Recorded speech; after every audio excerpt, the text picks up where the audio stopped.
GNCC Racing!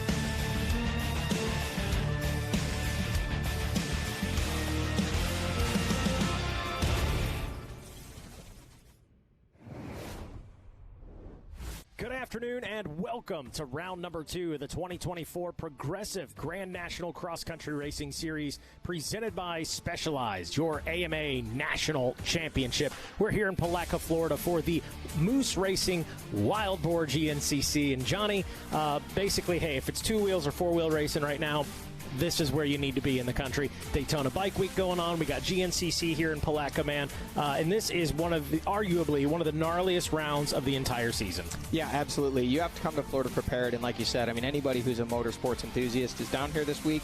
A lot of them coming by here over the next couple of days, including today, to check out the racing action. And, man, do we have a lot of it on tap. Well, we reflect back a couple of weeks ago, opening round, Big Buck. You know, you've got those, hey, it's the first round. Where's everybody stack up? Everybody's a champion. Everybody's a champion. And then the results come in. The checkered flag flies. We know this. Bryson Neal, the Bidwell Bullet, he's still Superman. I don't know that he's human. What do these guys got to do to get up there and challenge Bryson Neal this season? You know, it'd be easy to say that you got to get a good start, but, I mean, he started dead last at round 1 at Big Buck and was able to work his way through the pack, just making smart passes, making the most of his opportunities throughout the day. And when I say throughout the day, in the lead by the end of lap 1, really the only one that was able to match his pace. Josh Merritt latched on and hung with him for about a lap, which drew him away from the rest of the competition, where he kind of sat safely for the rest of the race, and honestly, not all that far behind Bryson. So Bryson really proven that he's got his A game together. He's got the program solid. You know, everything's firing on all cylinders. Shake them up. That's what they got to do. You know, they got to get up there and rough them up. And when I say that, I don't mean physically, but, you know, get in his head, kind of mix it up with him, show him that he can't get away. We saw he put in that sprint early at Big Buck, and as soon as he broke those guys, you saw him just kind of back the pace down and manage the gap from there. So if somebody can match him and stay with him, I think it's going to have to change his race strategy a little bit, and that's what it's going to take to possibly try and pry a win away from him. But, man, you're going to have to work for it. Not to mention, hey, they got to bang the sand whoops for 2 hours. The palmettos down here, they reach up and they grab you. It is just gnarly conditions. Let's talk real quick. Josh Merritt, a second-place finish, and absolutely impressive ride. We know Bryson Neal was out front. He did his thing, but to Josh's point, I mean, he maintained that gap as well between second and third place, and third place was no slouch. I mean, that was a 7-time champ Walker Fowler trying to hunt him down, and Adam McGill in that mix at one point as well. You know, Mikey, I would say my biggest takeaway as far as a surprise or a pleasant, unexpected turn of events was Josh's performance at round 1. And like you said, I mean, he really managed that gap well. Didn't seem like he was under any pressure even late in the race. Walker Fowler taking all the way up until the last lap to get into that third place spot, starting from way back. First lap mishap. He posted on his social media, see the bike vertical up a tree. A long way to come back from, but still worked his way up to third. Good ride for him. Obviously good solid points, but to your point, Josh didn't crack under the pressure, never made the mistake, just rode his own race. Yeah, it was a solid day for him. And then, of course, as you mentioned, Walker Fowler with the third. Adam had a great day. Yeah.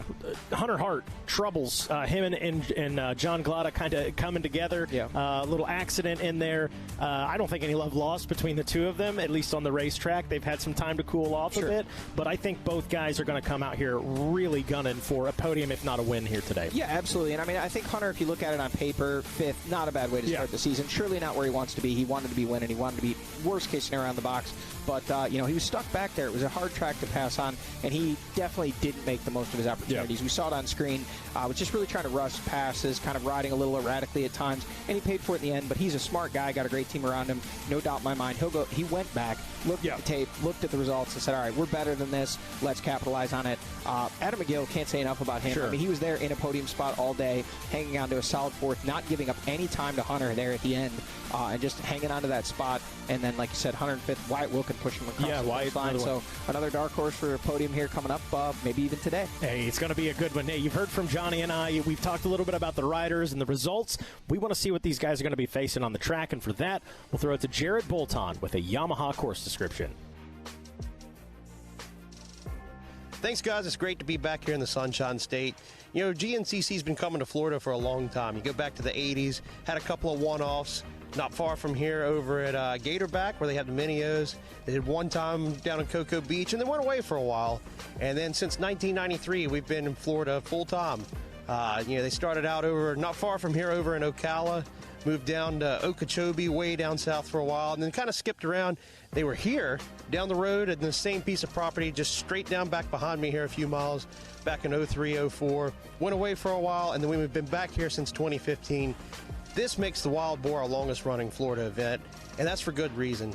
It's a little tighter here, a little bit of open here and there, but the old Florida tracks, you get out in the stuff, it's wide open, it's real fast. Not typical GNCC stuff, but when we started coming back here in 2015, it tightened up a lot. It's a lot more woodsy. It gets rough. That's the thing about the sand. Boy, these whoops, they will absolutely eat you alive, but the smart guys stay on top of them, do the best they can, and it really makes for some great racing. Always some interesting storylines come out of the Florida event just because of how much different this track is than anything else. It's the only real sand race we have of the year. Keeps things interesting. Back to you guys. All right, we're back, and thank you very much, Jared Bolton, for that Yamaha track description. We've got a lot of racing action coming your way. We're going to let this guy head down and call some 10 seconds, and we'll be right back with more Racer TV action after word from our sponsors.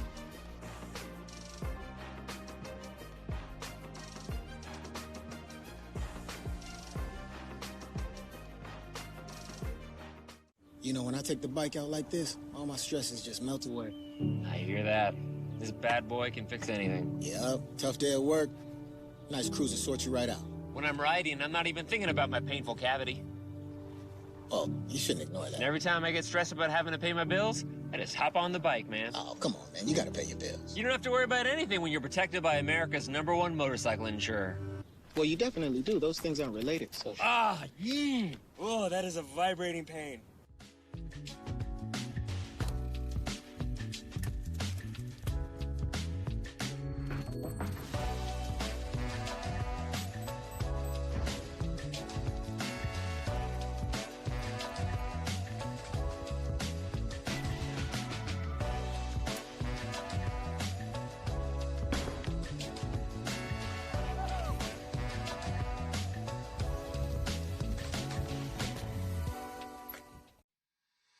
GNCC Racing on Racer TV is brought to you by Progressive Insurance.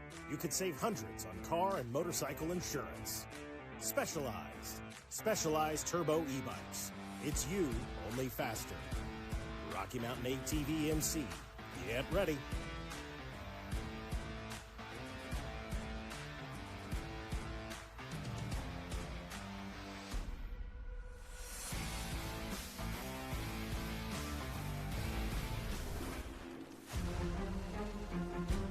Welcome to everybody at home watching on RacerTV.com as you're joining us here for round number 2 of the 2024 Progressive Grand National Cross Country Racing Series presented by Specialized, your AMA National Championship. And as you have tuned in, we are ready. And at this time, as our XC2 you already have, thank you.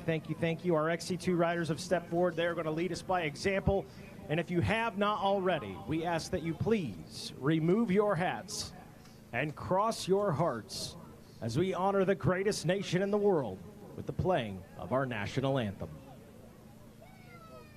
Oh, say, can you see by the dawn's early light what so proudly we hailed at the twilight's last gleaming, whose broad stripes and bright stars through the perilous fight o'er the ramparts we watched were so gallantly streaming, and the rockets' red glare, the bombs bursting in air, gave proof through the night that our flag was still there.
All right, all right, all right. Now we are just about ready to set it off here at the Moose Racing Wild Boar GNCC.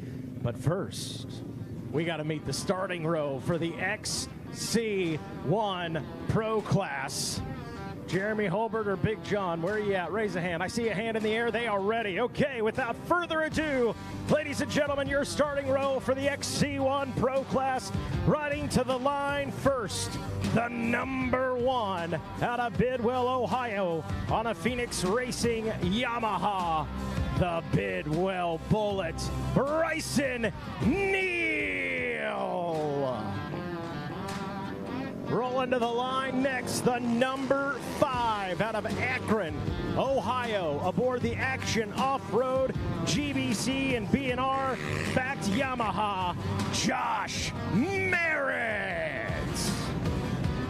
Rolling to the line next, the 723 out of Rogers, Ohio, on a WFR GBC and Fly Racing backed Yamaha, Walker Fowler. Rolling to the line next, the 521 out of Waverly, West by God, Virginia, on a McGill Mafia Ober Tires and Moose Racing backed Honda, the Gator, Adam McGill. Rolling to the line next, the number 2 out of Newfield, New York, on a Fly Racing and Ithaca Recreation Sports backed Yamaha, Hunter Hart. Rolling to the line next, the 621 out of Hillsboro, Ohio, on the Action Off-Road and GBC Tires backed Yamaha, Wyatt Wilkin. Rolling to the line next, the number 9 out of Pennsylvania, on a JMR, GBC, and Elka backed Honda, the Cobra, Jared McClure. Rolling to the line next, the number 8 out of Elkridge, Maryland, on a B&R Motorsports Fearless and Kenda Tires backed Yamaha, Stephen Harrell. Rolling to the line next, the number 12 out of Sunbury, Pennsylvania, on the Action Off-Road Amsoil backed Yamaha, Chris Borich. And rolling to the line next, the 703 out of Petersburg, Indiana, on the Action Off-Road Maxxis and Fly Racing backed Yamaha, Austin Abney. And rolling out next, the 712 out of Waxhaw, North Carolina, on the Action Off-Road and Pierce Performance backed Yamaha, John Clauda Jr. And last but certainly not least, the 714 out of Pittsburgh, Pennsylvania, on the Bulletproof Doors B&R Motorsports backed Yamaha, Ronnie Rush. And that, ladies and gentlemen, is your starting row for the XC1 Pro Class. A little bit of drama for Stephen Harrell. The number 8 machine, I think they got her dialed now. Ooh, interesting, interesting. It's not. I'm just making drama. He's all right, baby. He's all right. We're going to be okay. And that is your starting row for the XC1 Pro Class. And now DJ Judd exits the Monster Energy Activation Transport. He will jump into the RMAX 1000 Yamaha. And this is where we like to say, DJ Judd, remove the meat. Yeah, baby. Got to get my dad joke in there. It's like the Beyond Burger. We remove the meat. Nobody eats those. They're always on clearance at the grocery store. Who are we kidding? My goodness. I want all beef patties, bacon, cheese. Let's go. That's enough about food. We're racing. Palaca, Florida. Daytona Bike Week, a stone's throw. Oh, it is a good time to be in Florida racing. We got the thumbs up from Jeremy Holbert, and now all attention will go down into turn number 1, where the maestro himself, Mr. Ricky Towery, will take the reins of this race, and we go as Ricky goes. Ricky now looks down at the watch. He steps forward and he will let our riders know 1 minute. 1 minute until we're ready to go. GNCC Racing. Oh, it's going to be a good day. Sun's starting to peek out a little bit. Nice little breeze coming through. We need it. A lot of moisture in the soil and sand down here in Florida. That's okay. Still going to send it. Going to be an interesting race, a fun race this afternoon. Blue flag waves. Blue flag waves. Shut them down, shut them down, shut them down. As we are just about ready to roll now. Shut them down, shut them down. And I got to ask you, Florida, are you ready to go GNCC Racing? Oh, come on, that's subpar. Let's not even front. That was weak. We can do a heck of a lot better than that. This is where it's at in the entire country. You're here right now, so I'm going to ask you one more time. Are you ready to go GNCC Racing? 10 seconds for row number 1, the XC1 Pro. Bang, and we're off. Oh, look at the drive by the Bidwell Bullet. Right up front, he said, I've not had a whole shot in so long, and today's not going to be that day either, as the 7-2-3 of Walker Fowler grabs the whole shot and the early lead in this one with the Bidwell Bullet hot on his heels. Here we go with the XC2 Pro Class. Alex Tiemann coming off a sensational ride at the Big Buck GNCC. Can he back it up here today? Keaton Henderson, Jeremy Ladon, Dalton Keys, Grayson Eller. Ready to roll in 10 seconds. Danik Pequin, Christopher Howard, Braxton Gross, Kenny Schick, Tavin Cook, Alex Elioff, Rudy Lemus, Chase Allison, Jan Garcia, Dylan Walraven, Zachary Phillips, Chance Hickey, Tucker White, and James Galata. BNR Motorsports, whole shot up for grabs, and it goes to the 1-9-2. The rider out of Quebec. That is Danik Pequin on the Yamaha, grabbing the whole shot and early lead right there as we turn our attention now to the Junior A 19 plus in 10 seconds. Corey Vandeliner, David Machisco, Colton Kushta, Ryan Hendershot, Briggs Lazelle, Brian Brocart, Connor Brandt, Kate Vanderpool, Cody Benton, Tyler Coulter, John Husky, David Witt. Ooh, big pile up in the first turn. Grabbing the whole shot's going to be the 2-1-2. That is Connor Brandt on that BNR Motorsports and Fly Racing backed Yamaha. Grabbing that early lead. And finally, our riders get untangled and are back to work as we turn our attention to the College A, 16-18. Aiden Jones, Chase Cooper, another pile up. Pandemonium down here in the sands of Florida. How about it? Now we got the okay. Ready to roll. 10 seconds. Jace Cooper, Parker Henderson, Evan Osborne, Andre Williams, Ty McGay, Caden Lambruno, Brody Lee, Jeremiah Wolf, Hunter Cameron, Talon Stout, Dylan Trigg, Harrison Lindsay, Jordan Berg, Logan Steele, Dayton Hickey, and Cody Whitaker. And who wants the shot? The 3-3-3 wants the whole shot. That is Brody Lee. Welcome to Palatka. I didn't know I was going to get a mud and sand bath, but here we are. Baptism. Love it. 10 seconds. Senior A 40 plus. Dirk DeCerci, Jeffrey Pickens, Will Jones, Chris Kinney, James Tyson, Rick Marino, Sean Sloudery, Chris Conklin, and Derek Hart. Oh. How about that? There you go. Grabbing it, the 3-0-3. That is Papa P, Jeff Pickens, grabbing that whole shot in early lead. Kayla, how did you dodge all of that? Covered. Vet A, 28 plus.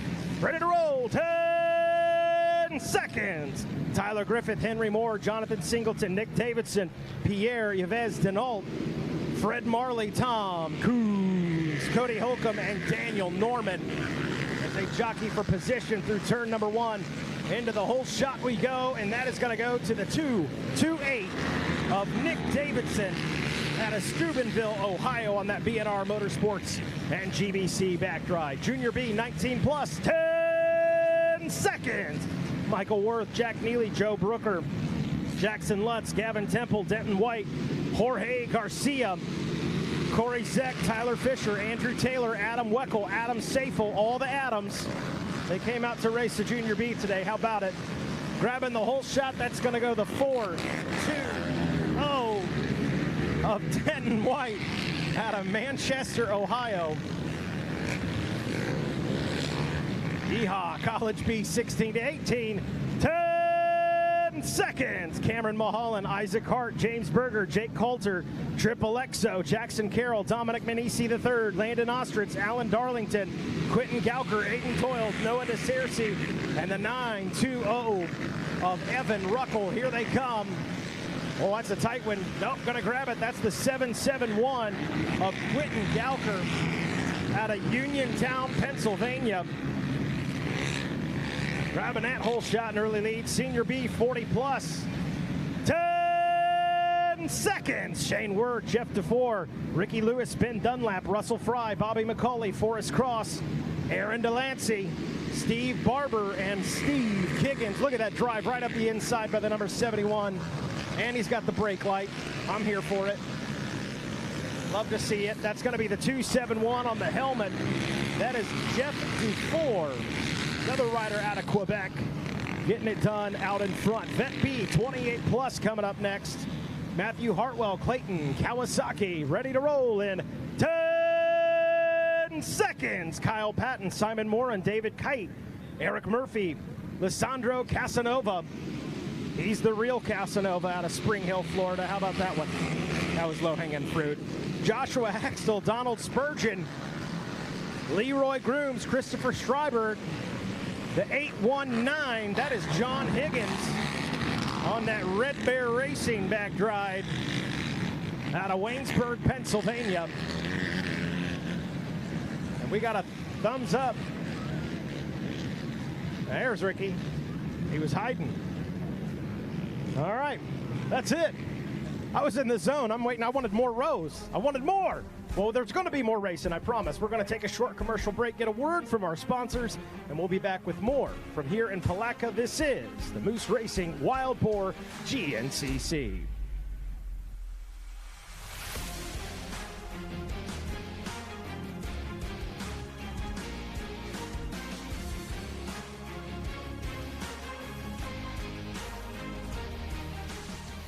You know, when I take the bike out like this, all my stresses just melt away. I hear that.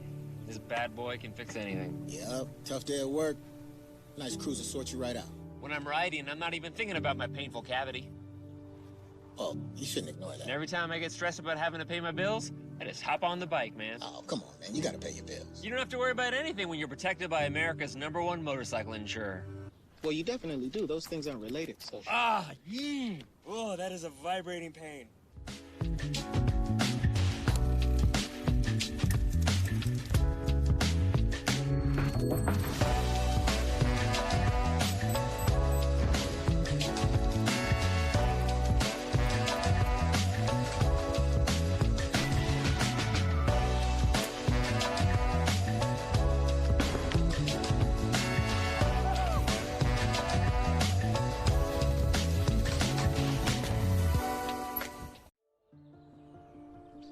It's a big world out there.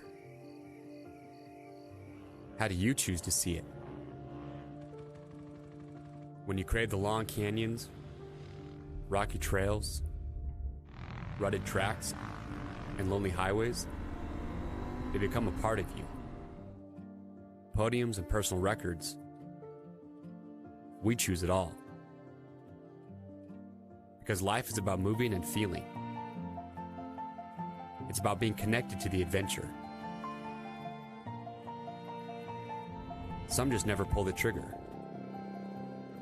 They keep waiting, wondering what it means to wander. It's a big world out there. You just need to ride where you belong.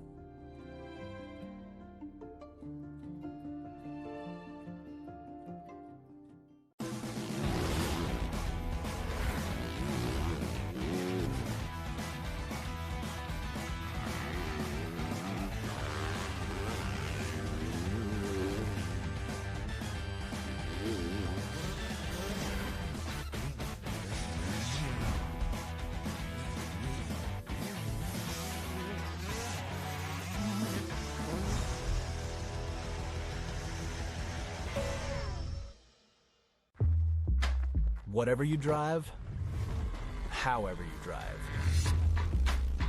AMSOIL specially engineers lubricants to maximize power, performance, and protection in your vehicles, so you can work hard and play hard with confidence.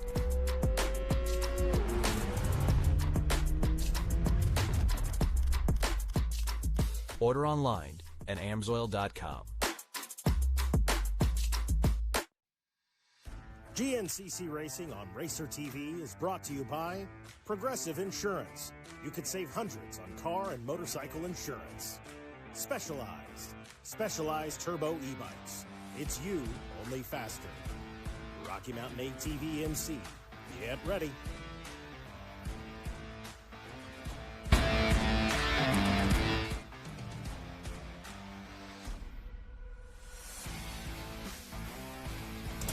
Hello, everybody, and welcome to the sands of Palatka, Florida for round number 2 of the Progressive Grand National Cross Country Series for 2024. My name is Jackson Burrow, and I'm alongside Zach Heron to bring you today's action. Johnny G and Mikey Waynes will be joining us soon in the studio, but for now, stay tuned as Zach takes us through the start recap. Yeah, thanks, Jackson. It has been a fantastic weekend already here in beautiful Palatka, Florida. The weather playing ball with us right now. We've got a great track and some great racing in store as we take a look at this specialized start recap. Going to start things off with your XC1 Pro class, and we thought it was going to be the number 1 of Bryson Neal. Look at him right in the center of your screen. Gets a great drive into the first turn, and then whoop, look at that. That's Walker Fowler just tucking it up the inside. And it's going to claim that early hole shot. Now, we thought Bryson was going to be able to slip up underneath him there in the third corner, but got hung up just a little bit, and that actually allowed Fowler to put a little bit of distance between himself and Neal. That's Hunter Hart sitting there in third, and I believe that was Vlada there inside the top 5 as well. Now, taking a look at the XC2 Pro-Am start, got a great look there. I believe that was Eller coming off the line, but once again running that tight line up the inside. It is the 192 machine grabbing the whole shot there in your XC2 class. So a huge shout out to the 192 of Danik Paquin getting a great start, and look at that, immediately putting some time between himself and the rest of the field. One thing that we have both learned all day today, Jackson, to start absolutely crucial out here in Florida. That was your specialized start recap. Zach, we are in for a real treat here today. And taking a look now at some of the other riders making their way around the track. Now, these are the results from round 1, all right? This is your top 10 overall. Bryson Neal picking up exactly where he left off, grabbing a win. Josh Merritt starting the season off stronger than he ever has before in 2024. That's got to be a good sign for him. He finished his second last week, but the guy that you just saw grab the whole shot, Walker Fowler, he's feeling confident, he's feeling dangerous, and the last thing I think the rest of the field should have done is let him get out to an early lead. So be on the lookout. Those are your top 3. The McGill, or the Gator, Adam McGill, he's in Gator country, and he is feeling dangerous. He told me himself. Hunter Hart, another one. Be on the lookout. He has got something to prove. Was far from satisfied from his round 1 finish. So right now, it is going to be exciting to see how those guys dice it out. Now, taking a look at your Yamaha racing track map. Jackson, we've been talking about it all day. When it comes to Florida, the sand, almost over talked about. There are so many obstacles and so many variables in this condition. We've got this silty sand. Some of the wetter spots, they seem to be packing in a little bit better, but one of the things that so many riders get caught by is the palmetto roots. Those things reach up. They almost have a mind of their own, and they're able to grab riders. I was talking to one of the ATV youth riders today, and he was like, yeah, everything was fine. Next thing I knew, I smacked a root, and I was on the ground. So twisting in and out of the trees, a couple of higher speed sections as well. Just over 12 miles, I believe, on this course. So going to be an exciting race for sure. And I'm telling you what, one of the guys that I think we should be on the lookout for is Josh Merritt. Josh had a really good round 1. He's feeling happy, and we talked about that with Josh a little bit earlier. I think you guys are going to get to listen to it. All right, I'm here with Josh Merritt. Josh, how do we feel going into round number 2? Round 2, Florida. Feeling pretty good. Took a lot of time off this actually 2-week break. Rode about 3 or 4 times and kind of took it easy because I know the next 2 weeks are going to be very demanding on the body. But just coming in, coming off the best finish of my, career, second place at round 1, and got a lot of good vibes coming in round 2. So just got to keep, taking it round by round. All right, well, Josh, what's the plan going in? We got Georgia just a week away. Does that come into play here in Florida? Yeah, you definitely want to take care of your hands. That's really important because in Georgia, if your body's in better condition than everybody else's, you definitely have an advantage. So definitely got to take care of the hands, take care of the body, a lot of recovery this week, and we're going to still go give it 100%. That's what we're going to do, and hope to end up on that box, top 5 at worst, but we're going to keep pushing. All right, that's what we like to hear, everybody. That's Josh Merritt. All right, I'm here with Josh Merritt. Josh, how do we feel going into round number 2? And getting a word there from the number 5. And as we welcome Johnny G into the trailer, Johnny, you can tell us, you do a ton of work in the offseason. You've got all these hopes and expectations coming into round 1.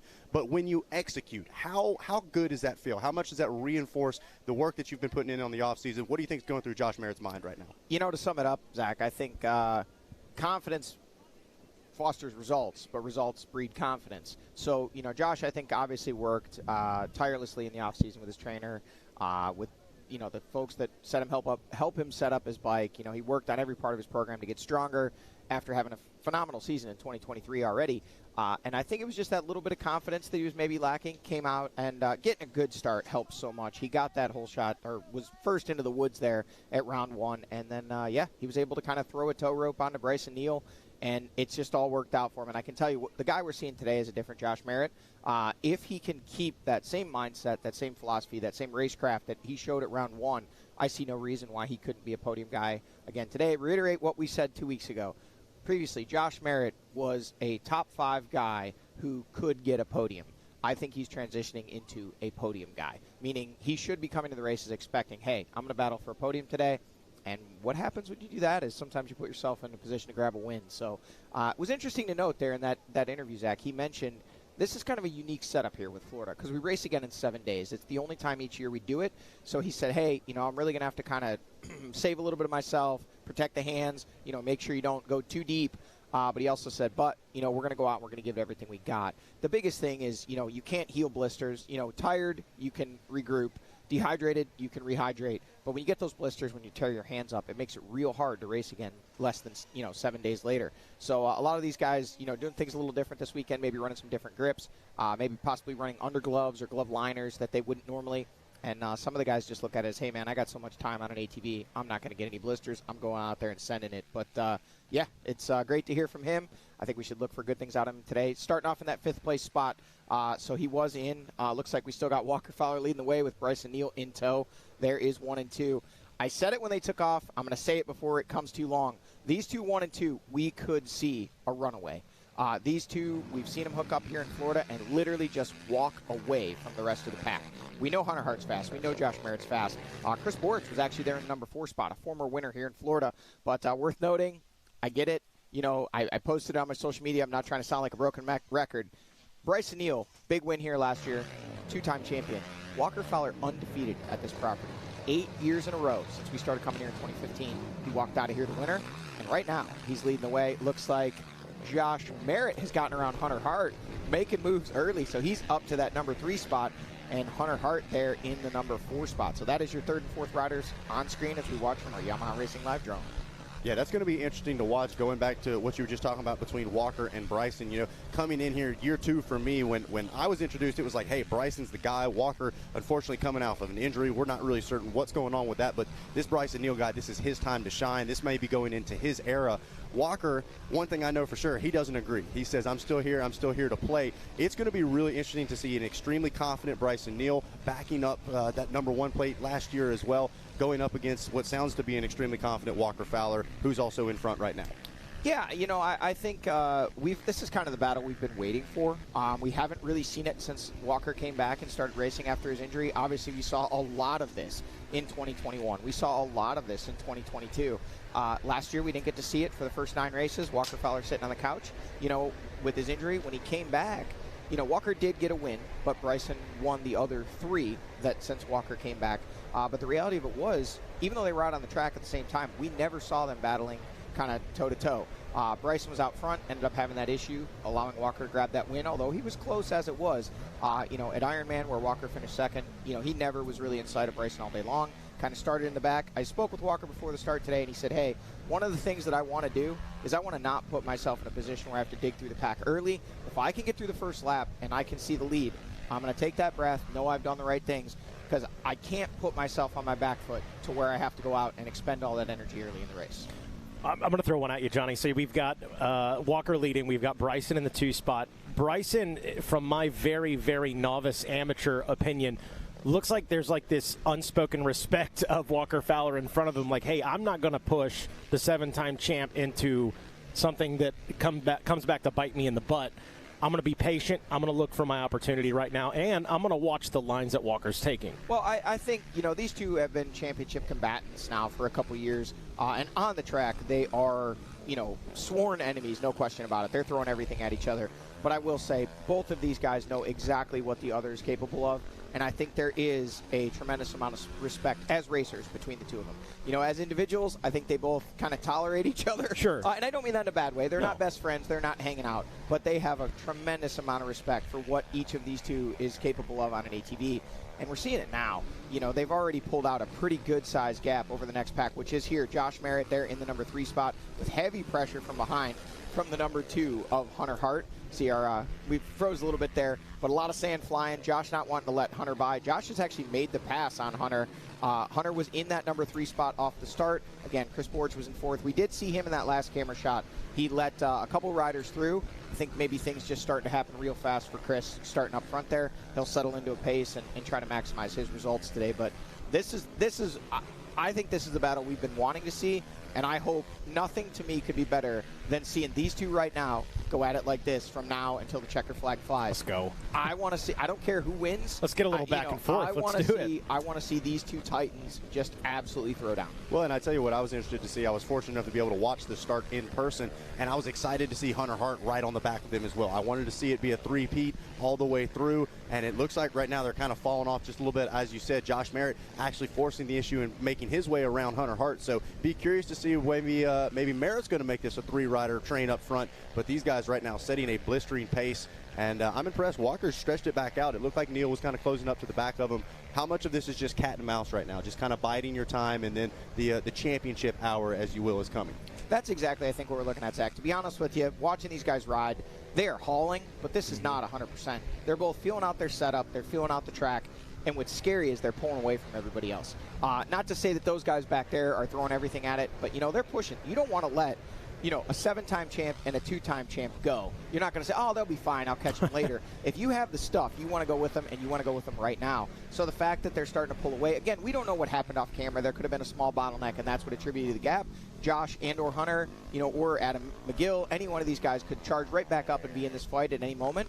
But right now, if I'm the rest of the competitors, my alarm rate is at like 14 out of 10, because two guys that are capable of just walking away with this are up front and looking really smooth pushing each other right now. It's fun to watch the two of these. And to you guys' point, you're saying this is kind of what we wanted to watch. A little checkup right there, getting a little stuck in the sand, Bryson Neal. But from Walker Fowler's perspective, Johnny, I think of ball and stick sports as well. When Michael Jordan, not that I'm comparing him to Jordan, okay, but when he left the NBA, when he came back, there was something for him to prove. And I almost feel Walker Fowler is in that same scenario of there were questions whether or not I was ever even going to race again, let alone be competitive for podiums, let alone wins and championships. So it's almost like this revitalized energy I see in Walker Fowler late last season and into this season, that like, hey, I can still be that guy. And now for the first time in a long time, I'm in these uncharted waters of now I have something maybe to prove to myself. Yeah, and I think that's I can't be inside Walker's head, but having conversations with him, I think he's at that place where hopefully he understands that he's got nothing left to prove to anyone else. Yeah. 7-time champion, 73, all internal, 4, whatever it is, wins. Yep. He's right there amongst the list of the greatest of all time ever to do this. Bryson Neal working his way there. Yeah. But it's rare that we get to see these going back, like, end of 2022, Bryson Neal clinches that championship, takes it away from Walker. That was the first time in a while that we've had an opportunity to see the passing of the torch, 7 years. Yeah. And when, Walker Fowler took that championship away from Chris Borge at the end of the 2015 season, Borge really never got back in that fight. He won a couple of races after that, but less than a handful in the now, 9 years since then. So we never really saw those two after that point. We saw their two career trajectories kind of met in 2014 with that battle at Ironman. and then it seemed like Walker kind of eclipsed Chris, and Chris was never quite able to raise to that level again. Right now, Bryson Neal could easily be on that trajectory, and if Walker doesn't do anything to stop it, Bryson's surely not going to let anybody else in the fight. And these two are scooting. Absolutely, they're putting a good pace on right now, but they're a good 20-plus seconds back from the lead duo. And this is where things get interesting. These sections, for you folks watching at home, this water, it can look so shallow, and you can just move 6 to 8 inches over, and suddenly you drop a wheel or a whole machine into a hole, and your day's done. So you got to be so calculated. These guys have all gone out, pedaled, walked. They take the big sticks, they stick them in the mud holes, figure out what lines. And they were out there after the morning race, just confirming, is this line still good? Okay, this is the line I'm going to take. Mercy. And then it changes as the race goes on. So this will be a great spot to watch. Awesome coverage from our Yamaha Racing Live drone. Shots we normally wouldn't get to see, we get to see because our drone pilot is out there just following along and getting us all these shots. A little bit of a gap opened up, but notice how cautious Bryson was through there.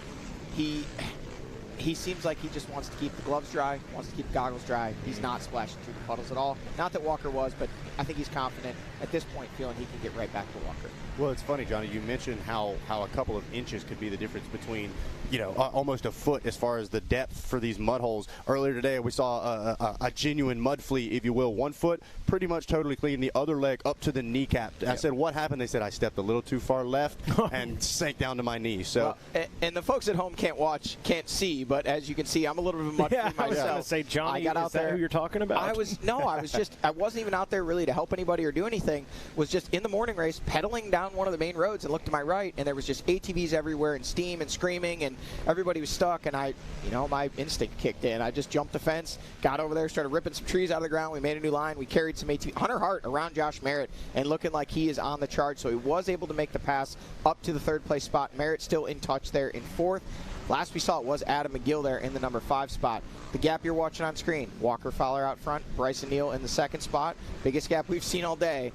Folks, I don't think this is going to be a Walker Fowler runaway. I think Bryson will suck this gap back up pretty close here. I will say, though, when's the last time you saw a gap open back up on Bryson Neal? Like, I'm gonna bask in this for a minute because this is going to be exciting. That's our job, man. We got to hype this up. That's what I mean. Very rarely have we seen, I don't want to say Bryson's on the back foot, but by all means, it's been a minute since we've seen a rider start to get smaller in the distance from the number 1. So this will be interesting to watch and see how Bryson responds to this as well, because I definitely think he's wanting to take over that role, wanting to take the torch, as you said, Johnny. And so, yeah, I think the last person he wants to see in front of him is probably Walker Fowler. Yeah, I'm sure he doesn't want to see Walker get away. I don't think that's going to happen. I think Bryson will be able to match his pace, especially with lappers coming up here soon. That'll tighten the racing back up as well. But I think these two are going to be pretty evenly matched on speed based off the amount of effort that they're willing to put out. Walker's not going to be willing to go full kill right now. He knows he's got to hold this pace for 2 hours. At this point, one of the things, let me tell you guys, as a racer, you want to tell yourself, hey, I'm prepared. I can go. I don't care if this is a 5-hour race. I'm ready. But you also know in the back of your mind, hey, I don't know if this is going to be a 4-lap race. I don't know if it's going to be a 5-lap race. You need to kind of meter your output accordingly. So I'm sure Walker's just kind of what opened up that gap was Bryson let off a little bit through that water, didn't want to get sprayed by Walker, and that's what we're seeing. We're already seeing it starting to close back up here. So what's interesting is Hunter Hart looked like he was on full kill. Yeah. He was like, hey, I'm not going to let those two get away. I want to get to them before we get to lappers, before the lines start developing, and there he is on screen on cue. Josh Merritt hanging tough, though. Yeah. Josh riding off that confidence I heard you talking about out of that round 1. And, it's a dangerous guy to have in 4th place. Oh, and a mess up right here by Walker. And new leader. Yep. Bryson Neal. That goes to show you how quick things can go sideways. Fortunate thing for Walker, though, he realized right away when he took that line, he's like, yeah, no, that's not it. I don't want to go that way. That could leave me stuck there real quick. Lets off the gas, does a donut, jumps right in there behind Bryson. So now we're going to find out, does Bryson have more pace? Is he able to push, and can Walker hang on? Now the tables have turned. Goes to show some of that maturity for Bryson Neal as well, just showing the patience, gonna wait his time, and be able to start to get an idea of the running order beyond the top 5 as they make their way through the finish line for the first time. They have checked in. That is your number 1 and 2 riders as they come through. Let me make a little prediction right here. Some section of the track that Bryson feels super comfortable, we're going to see an all-out push from him this lap. Point being, I want to try to break Walker. I want to run this race by myself. My assumption is that if he cannot do that and Walker is able to hang, we'll see the pace back down. If Bryson is able to break Walker and get a gap on him, I think Bryson will continue to sprint to try to maintain that gap. So that's really going to dictate how things kind of pan out here for Hunter Hart and Josh Merritt. Unless they're able to tune it up just enough to actually close the gap with those guys in full sprint mode, I think they need to see what happens with the two up front. Right now, looking like Walker's able to match Bryson. You know, we're kind of only through a fraction of a mile, but there's a lot of diversity in this terrain, too. We've got the tighter pines. We've got the more wide open kind of swamp sections like we were watching just a little bit ago. And then we've got some sugar sections in the back that are just big pounder sand whoops that, you know, right now, not so bad. Give it another 3 laps, and you'll be able to stand in those things mid-stomach deep and go out there and do a stand-up, Zach, and say, hey, you guys can't only see me from the waist up, but that's how deep these things are, and these guys are just mile after mile of those. I'm telling you what, our boy Jackson is already headed off into the woods. He's got some good stuff planned for us to show just how brutal these tracks get over the course of one race. It might, I'm not going to say it looks smooth when things start, but by the time it is finished, it is chewed up nasty, and it just makes it that much more impressive. We do a great job here at Racer TV, but until you see it in person, you just can't understand not only how big the ruts and the roots and everything else are, but how fast these guys are going through it right now. Yeah, and it looks like, again, these two have kind of evened up. A couple bike lengths. Look like Bryson's kind of putting in a push. Walker able to match him so far. You know, I think it's hard. It's too early to say, but, you know, it may come down to lappers. It may come down to fitness. I don't know that either one of these guys is just going to have the raw speed to just run away from the other one today. But, hey, that's why we run the races. You just never know. It's been good so far. One little, and you know what? The tiny little mistake like Walker made, that could be the difference today between these two. Well, and you got to also put that in perspective. I mean, the calm collection, you know, the composure of Bryson Neal just behind him there, but also the composure it took for Walker to realize, hey, I need to spin around here. I'm going to give up the lead. But instead of just saying, well, I'm just going to hold her wide and send her through this section, you know, that could have been a bury the bike to the, you know, handlebars and outside the top 20 by the time you get going kind of thing. So gap opened up a little bit. Bryson able to pull out actually a pretty good lead there. So that changed. Something happened in that section there. A couple seconds turned into probably about 7 or 8. So we'll see if this one evens up or if Bryson is able to actually march away. He's opened up a pretty sizable gap here on screen. And that happened. Is this where he's making that charge? This is where the moment where he's like, I'm going to try and break him right here. Well, I don't think so. Something happened there because that was way too quick between camera shots. Don't know if potentially Walker clipped a tree, but the fact that he's that far enough back. There's Hunter Hart. He's in second now, or third, sorry. Josh still hanging tough, keeping him in check. Last we saw it was Adam McGill there in the number 5 spot. So there's your top 4 as they run by. Again, just speculating. I don't doubt that, again, Bryson or Walker could potentially have the juice to get away, but you don't pull that kind of a lead in just 2 corners. Something happened there. Walker maybe stalled the bike, maybe clipped a tree, bad line. Something happened there to open up that gap. So now we'll see. Can he close it back up, or is this just the window that Bryson Neal needed to start opening up that gap? This is going to be, I have a feeling this is going to be that heavyweight battle all day, a little back and forth. Not mad about it. Looked like John Glauda Jr. there. Don't know if we missed anybody else or if he had worked his way around. That looks to me to be Stephen Harrell there, running well inside the top 10. Little drama for him before the start. A little sketchy. Fuel pump, Johnny, is that the guess on that? That is just a guess. Okay. Yeah, they swapped a fuel tank basically on the starting line. Yeah. My assumption would be that the fuel pump was acting up.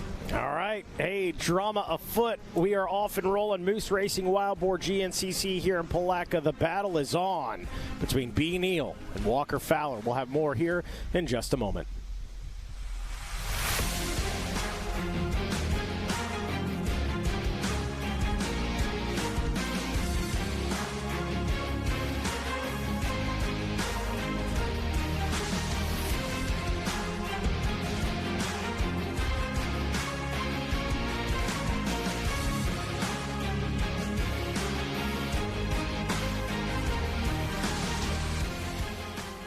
Unleash aggression, reliability, and premium quality with Kenda tires.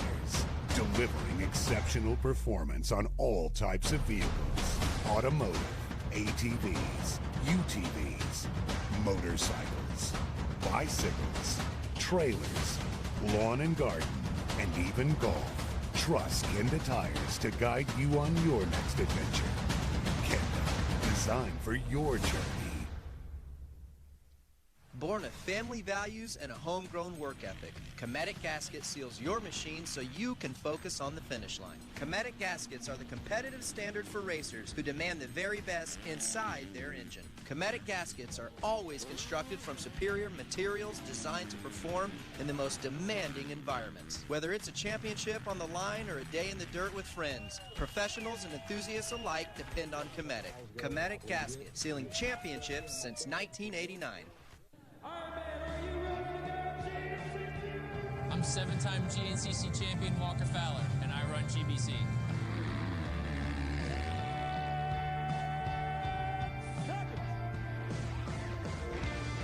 Like a bullet into the first turn, the number 1 with the pink helmet and pink bars. It is Walker Fowler, the 17th.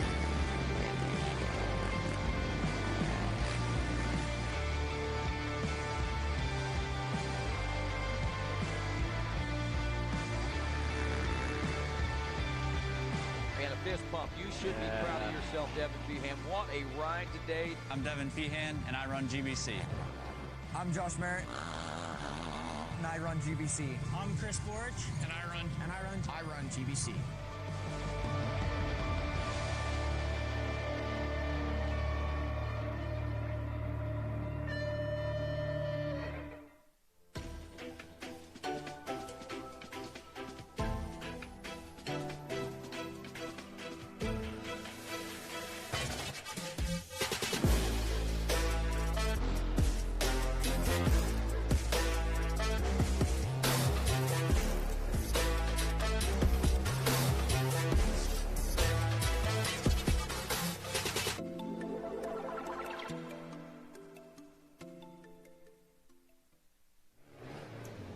Hello, everybody, and welcome back to the Moose Racing Wild Boar GNCC here from Palatka, Florida. This is round number 2 of the 2024 Progressive GNCC Series. My name is Zach Herron. I'm alongside Mikey Waynes and Johnny G. We're at the FMF PowerPoint at mile 6.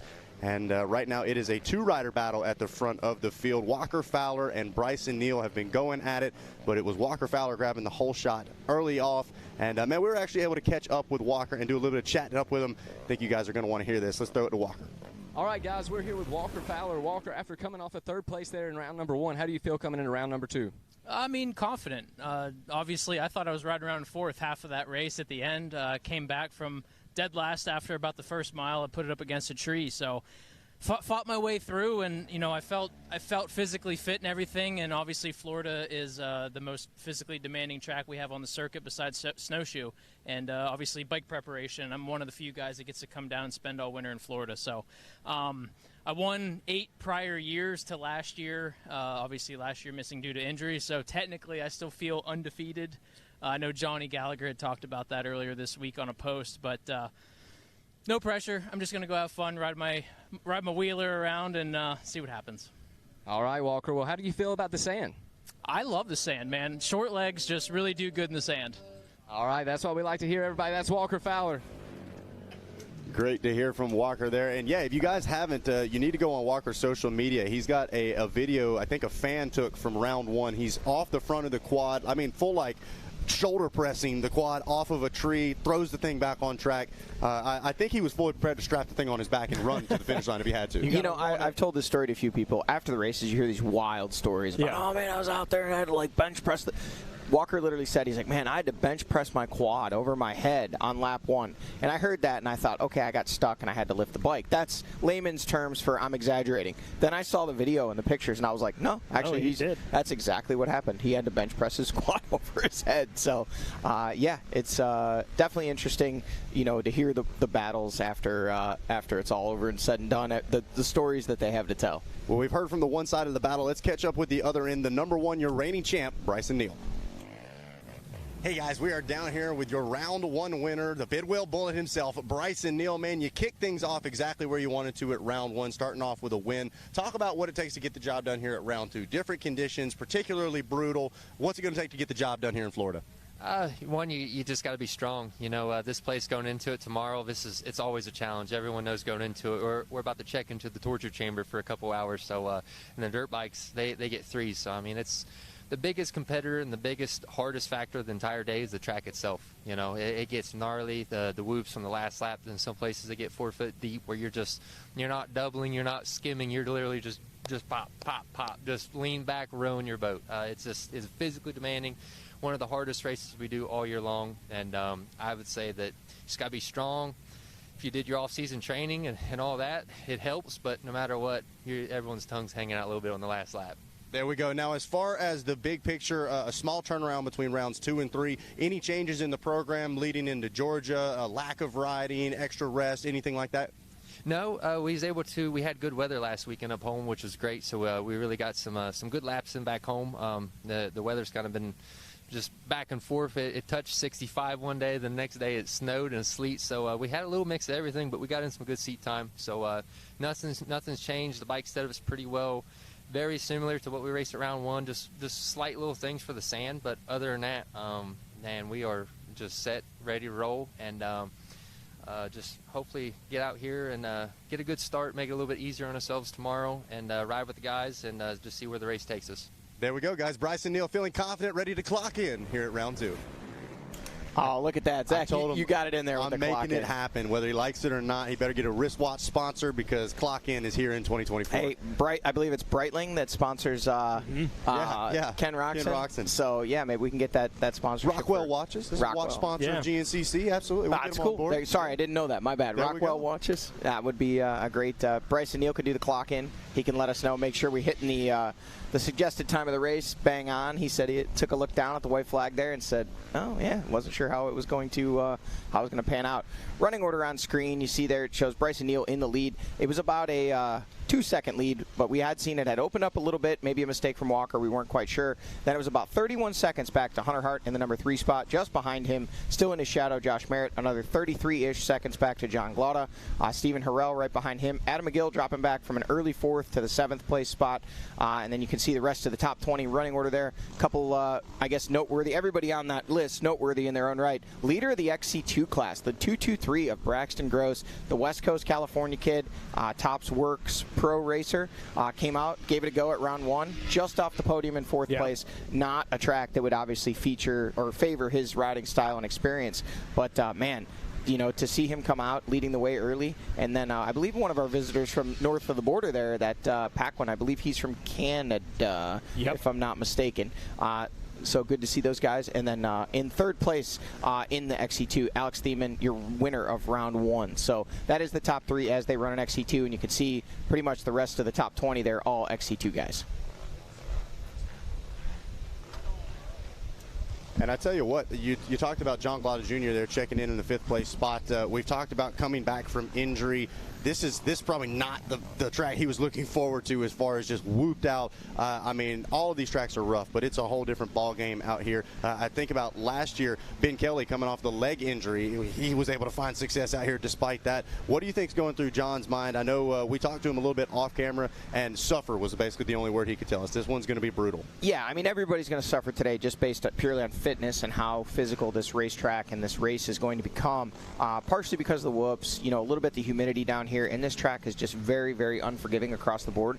The only thing I can say with the type of wrist injury he has, it's almost like the little square edge stuff is probably worse for him. These big rollers, if he can kind of hold himself up with his legs, you know, he's got an opportunity to kind of keep himself up, weight off his wrists, and maybe save a little something for later in the race. Oh, look at that. Big Papa P. Jeff Pickens on screen there, one of our 40-plus riders, former XC1 pro, and the whole family out here racing this weekend. But at the 1 mile marker, we wait and we watch, and we do see Bryson Neal on screen from our Yamaha Racing Live drone.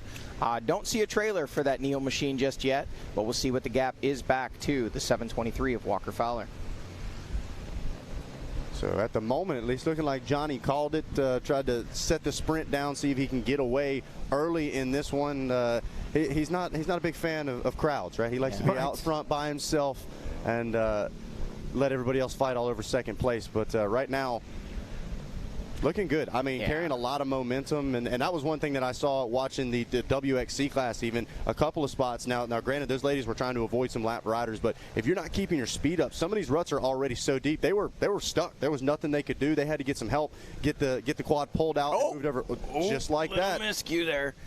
So this is going to be the tail of the tape here, folks. So 43-23 is when Bryson Neal kind of went up that shot. We may not get Walker going the same way, but this gap has really opened up. He's got what looks to be about a 20-second gap at least over Walker Fowler, and even with that little miscue, still a comfortable margin. So right now the pace he's putting down, and there is Walker. So yeah, about 20-some odd seconds is the gap, and you can see Fowler in full push mode trying to close that gap down, trying to get back to the rear wheels of Bryson Neal. But right now, the pace just a little bit too much. Just sensational to watch those guys go to work, and B. Neal doing it out front in style. And man, this is slowly becoming reminiscent of Big Buck. You've just replaced Josh Merritt now with Walker Fowler at this point. Yep. Yeah, it's that's a lap rider there, not one of our top XC1 riders. But yeah, I think what we're seeing here is, you know, whatever caused that gap to open up in a little bit, it looked like Bryson Neal saw his opportunity, put in that big acceleration, and we saw what was 6 or 7 seconds after that miscue now stretched to over 20 in just a couple miles of racing. So they are well past that camera shot at the 1 mile marker. Obviously, we did swap shots. We're much further into the track now. Not sure the exact mile marker, but that was the FMF PowerPoint. Pretty well more than halfway through the track. So yeah, it's definitely starting to sort its way out. Be interesting to see what happens as they get into lappers.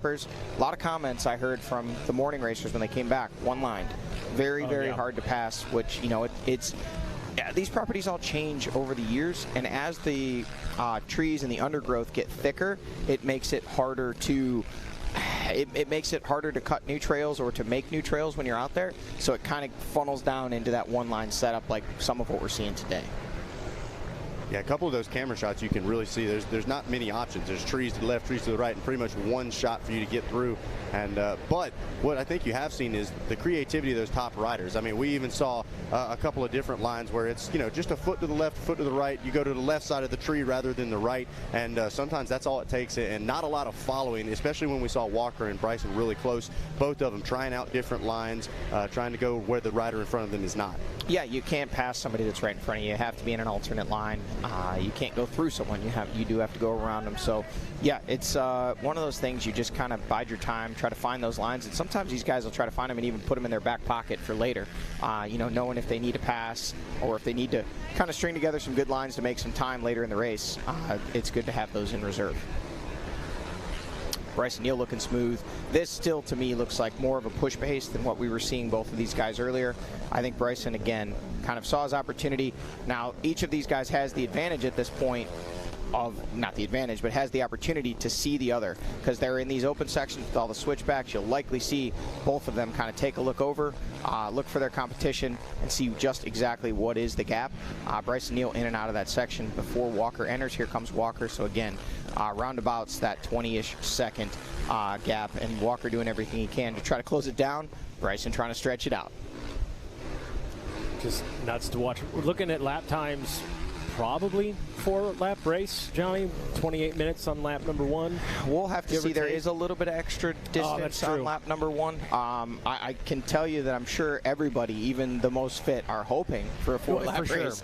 But that said, you know, we'll have to wait and see. We know we have our time parameter suggestions. Our timing and scoring officials will make that call. Most likely, probably make that call end of this lap, and we'll either see a 2-lap card or we won't. Now, again, folks at home, the 2-lap card is just a courtesy. That's right.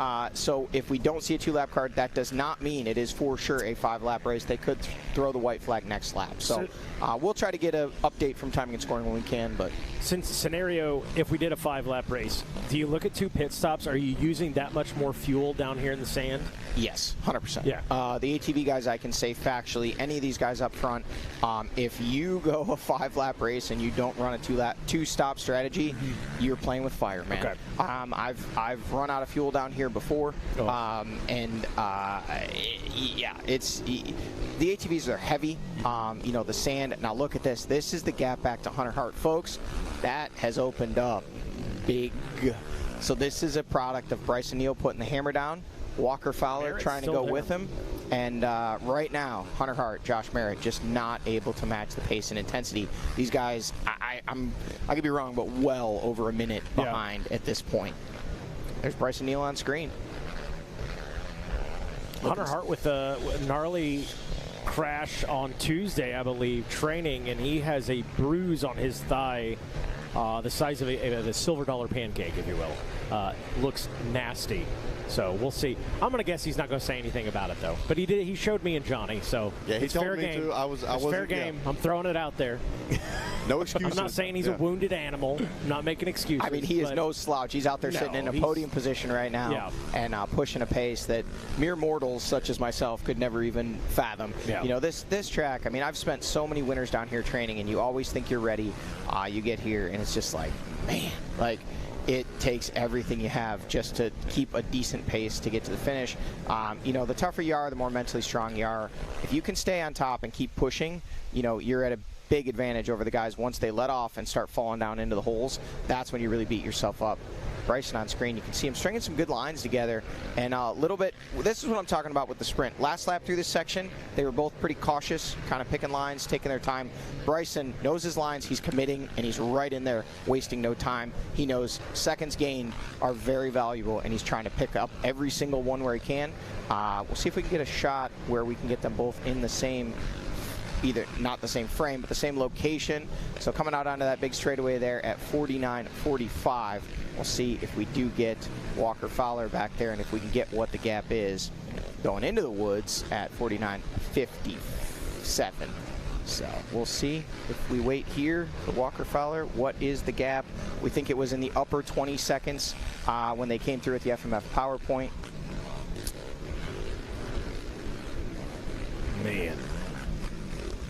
Looking like maybe a little less. Looking like pretty much 21 seconds is what we're at right now. So still a manageable gap, but if you're Walker Fowler, you want to make some ground and you want to make it quick. You don't want to let this guy get comfortable.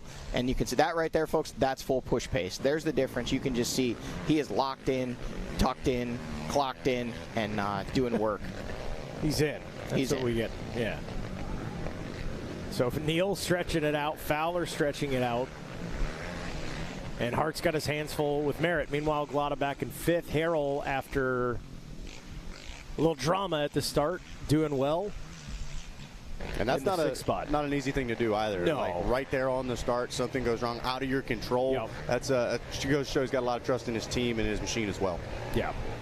Yeah, great people around him. You know, look at that, Walker Fowler, big thumbs up to some of the fans. You know, he said it in his interview, go out there, have some fun riding my wheeler. You know, and he's currently riding that Blue Crew WFR racing machine around there, just absolutely pushing. But right now, he's got to pick it up a little bit if he wants to. Oh, look at. Here's the additional intensity right now. Way faster through the water this lap, knowing, you know, hey, I don't have these. Look at this, just full send through the water, trying to make up time anywhere can. We didn't see Bryson on camera through this section, but I guarantee you he was the same. You're not going to spend the whole track fighting for seconds to give up big chunks of it in this section. These guys are very smart. They know where they can push. They've got their lines picked out. And man, they're really on the hammer, and this is fun to watch right now. Not playing favorites in this, but I want to see them come back together. I really do. Oh, absolutely. There you go. There's Bryce. No, that's not Bryson Neal. Bryson Neal going into the woods up there at 52.03, making the left. We'll see what the gap is. Was Walker pushing through that water, able to make up any time? We are at 10, 11, 12, 13, about 14 seconds. So down from 21, made up about 7 seconds. Looking like we're getting ready for some pit stops, and there is Bryson Neal in and out of the pits. Walker may catch a glimpse of him coming on. He probably is going to see him down there. They're going to tell him what the gap is. He's already got the cap off. He's ready for some fuel. Fresh Scott goggles going on, some vision. Looks pretty composed. Doesn't look like he's in a big hurry. Some towels, nice drink bottle, probably some electrolytes in there. And he is back off and in pursuit, about 21 seconds behind. Or sorry, was 21, now about 14 seconds behind. Can he close that gap up, or will Bryson Neal stretch it back out, boys? What do you think? Let's play the guessing. Oh, that was a good line there. Is B. Neal, I'll be that guy, is B. Neal doing the kind of 2023 Jet Lawrence of, I'm going to stretch it out and then not relax, but, you know, ride my pace and kind of catch my breath, gather myself, and then the moment I know that the gap is XYZ, whatever it is, whatever he's comfortable with, 12 seconds, 11, 10, now I got to wick it back up? Stretch it back out? I'm going to tell you what I think I've seen on screen. I think Walker made that mistake. Bryson saw an opportunity, or maybe was already in push mode trying to open it up, and then he was able to do exactly that. And that's where that bigger gap came from. Then Walker really sent it through the water there. I think he made up some precious seconds there. I think that's where we saw the gap close back down. Now, will Bryson react and push again, or is he still pushing? That's why we watch the races, boys, and we got this great drone shot showing us every inch of the action all along the way, and Daniel Rogerson doing a phenomenal job flying that drone for us today for the Yamaha Racing Live drone, and watching a couple of Yamahas out front battle it out. So, big Yamaha guy. I'll go ahead and throw out the shameless plug. That's all right. Shout out to Daniel, too. He'd been working with obviously outdoors with ProMoto and with Supercross as well. Can't fly a drone at Daytona, so he said, hey, I'll come hang out with the boys, kick it old school with Racer TV. So welcome back for the weekend, buddy. Definitely good having him here. And such a cool shot. I mean, normally you would just have to kind of theorize, like, I wonder how it was going out there for those guys. Yeah. Not today. We're seeing it. We're seeing it exactly how it's coming together. Don't know if we'll see Walker in that same shot, but it was 25 when Bryson kind of zigzagged between those two trees. And I think he's coming up. There we go. So 25 is about 15 seconds. I tell you what, I'm impressed you never really see these water bottles just come flying out of underneath the helmet. I mean, they're getting thrown. I was about to say, they're getting thrown all over the place, and those guys are hanging on to them. Yeah. You want to take your time a little bit. Like, you want to get the liquid in, but, you know, sometimes it can be hard. Everybody's different. For me personally, there you see, you finally dropped it. I didn't like holding it between my teeth for very long because it made it hard to breathe and it hurt my jaw. Some of the guys claim that, you know, I'll ride with it for a whole lap and just keep drinking. Bryson's got to be that guy. Yeah, Craig DeLong, I've been told, will sometimes ride one for a whole lap and just keep taking little sips here and there.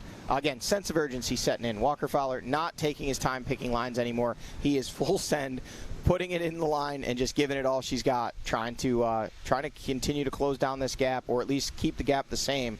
They'll probably get pit boards here, so Bryson will know what he's got, and Walker know. Well, was that a 2-lap card? I believe we saw a 2-lap card there in Ricky's hands. We'll get the shot as Walker comes by, and there you go. Okay, 2-lap cards out. And Mikey's going to get us the exact gap as they check in. Last we saw was about 15 seconds with 2 laps to go. We're halfway through this one, Mikey. 21.9. Back up to 21. So it's the seesaw effect. It was up to 21, 22, back down to 14. Now it's back to 21. Now, we talked about the pit strategy for a 5-lap race. Now that we know exactly how many we've got left, are we expecting anything else? You think any of these guys, short of a mishap, are going to stop back in? No, there would be no reason. The only thing I would say is whether it be the leaders or somebody a little further back in the pack, you know, if you're wanting a drink, you're wanting fresh goggles, and you're going to stop anyway, you give them a splash. It's just a safety thing. You know, with the 4-lap race, there's no reason to pit more than once. They've already made it 2 laps plus a few miles. So as long as they know they got them topped off, and the fuel guys are watching that, they make sure when the can stops bubbling, they'll give it, they call it a burp it. They'll give it another quick little hit just to make sure there was no air holding things back, and then they know they're topped off, and they should have the fuel to get to the finish line. Again, my philosophy on that was always, I would always tell my crew, you know, make sure there's fuel in the can even after the stop, just in case I would come in, because wouldn't it be terrible to come in, stop for, you know, goggles or a drink or whatever, and be stopped there even for 2 to 3 seconds that you could have just taken a quick splash, and then to run out because something goes awry. Right. Yeah, that's a sin. You don't want to do that. That's it. Hey, we can expect a great pit stop for Stu Baylor tomorrow. Yeah, Johnny and I talked to the pit crew, and they're like, listen, we need better camera time. We need you guys talking about how well we did. So, no pressure, boys. No pressure. They said you're going to be able to put NASCAR pit crew sounds over top of it. That's how efficient they're going to be out there. Maybe they'll just change a wheel just to flex on everybody. Just to show everybody, yes. All right, Walker Fowler on screen. Bryson Neal still out front leading the way. We look back and see, has Hunter Hart checked in that number 3 spot yet, Mikey? Has Josh Merritt been able to get around, or are we still waiting and watching? We are waiting and watching unless my computer is, you know, doing its thing. Let's try. So 31 seconds. No, they are in. Hunter Hart. Oh, wow. Look at that gap. Minute 45 back from Walker Fowler. And Merritt still the shadow of Hunter Hart 2 seconds back. Well, I can tell you there's a little side bet right now. Oh. There is a bet when we weren't being disrespectful. Some people told Josh that if Walker and Bryson hooked up front, they could potentially pull 3 minutes. And he said, there's no way those guys are pulling 3 minutes on me. And he said, there's a little side bet. I won't give you the exact dollar amount. It's not much. It's just kind of bragging rights between Walker and Josh. So if Walker can get 3 minutes ahead of Josh, he's got an extra couple bucks coming his way. And if Josh can keep it within 3 minutes, and to clarify, I don't know if it's 3 minutes of lead or 3 minutes of each other. But we'll have to wait till it's after the race to find that out. Walker looking like he's still pushing. He's not giving up on it. 21 seconds. In his mind, he's going to try to find some lines, try to smooth it out, try to pick up the intensity a little bit. And if he's got the fuel in the tank for him, not the machine, maybe he will be able to chew at it. Bryson Neal's trying to do the exact opposite, though. He's saying, hey, all I had to hear about was how Walker won 8 races at this place. Yeah. Well, guess what? I'm going to win 2 today because I won 1 last year, and I'm going to win 1 today. So we'll find out in less than 2 laps of racing who gets the job done. And some exciting stuff going on there in that XC2 class as well. I was just looking at live time and scoring. Braxton Gross coming out of California, and then Danik Paquin, who got your whole shot as well, coming from Queen City, coming from up there in Canada. And then Alex Thiemann, I'm a little surprised. I thought I was going to see him cut away at that gap a little bit more. I talked to him some yesterday, and he says he's a big fan of the sand. He's all smile. He's kind of a soft-spoken guy, but seemed as confident as ever, but not moving forward quite as fast as I thought he was going to be. But no, exciting stuff. You must have a magic scoring thing, because I'm not seeing those guys checked in with 2 laps yet, and neither is the main scoring. So if you've got them with 2 laps, you've got some good information. You got some insider stuff. About to say, I don't know if my GNCC app, small plug there, is ahead of everybody else's or what. Yeah, we've got Alex Thiemann only 1.8 seconds back there in the number 3 spot. What do you got? What are you looking at? Okay, Zach may have gotten some. He's getting information before it's even real time. He's getting a preview. So I didn't tell you guys I had that 6th sense, but here I just comes the conspiracies. It's all scripted. Checking in, those guys, as yet, as far as we know, and would be based off what we're seeing on screen, have only checked in with 1 lap complete. It was Braxton Gross leading the way, because 9th place now, just checking in the overall. That's Austin Abney. Those guys were back in the 13, 14, 15th place position overall. So there is Josh Merritt on screen, just behind Hunter Hart. And looking like he's got some fresh Scott goggles on there. Hunter Hart looking like he had made the pit stop. So those guys probably pitted in formation. And if you're Hunter Hart, you're probably thinking, I'd really like to get rid of this guy. I don't want him behind me. But if you're Josh Merritt, you're thinking, nope. Hunter's the Sandman. He's always down here riding. He's got good pace, good tempo, good flow. Let him do the work, man. Yeah. Let him tow you along. And they might be about 1:45 right now off the pace of the leaders, but they are still absolutely hauling the mail.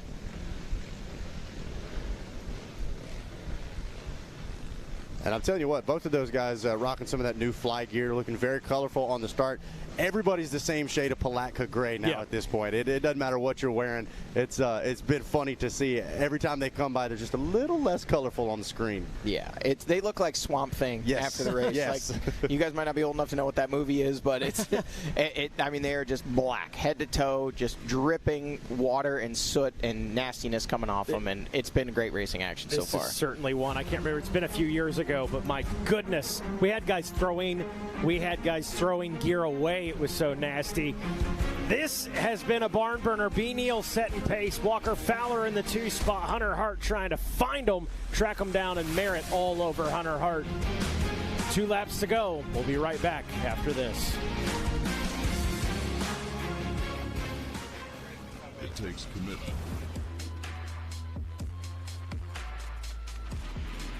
passion, and endurance to make something great.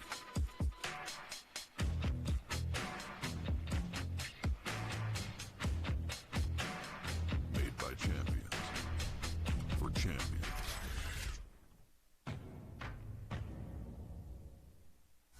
How would you like to go to a school where we take into consideration how students learn best? Well, we do that because we find if we can build the curriculum around the things you are interested in, you're going to do a better job. The mission at On Track School is that educational success is possible while chasing your dreams. Not only will our staff help students to achieve success, they will cheer you on to the finish line. We encourage you to check out On Track School at ontrackschool.com, where we can help you chase your dreams and still get a quality education. OnTrackSchool.com. Check it out. 30 minutes and 2 laps. Let's go racing. Full contact. Look at that lead. Down to the inside.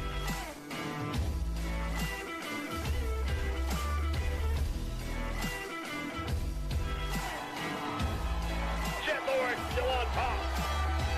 Oh, the podium's here. I don't think any atmosphere can match it. Nothing quite like pro motocross.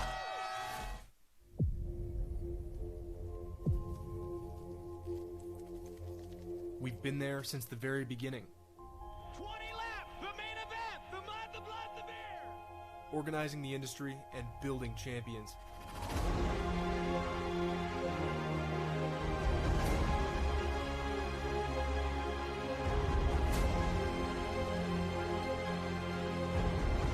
"100 years of defending your rights to ride into the future."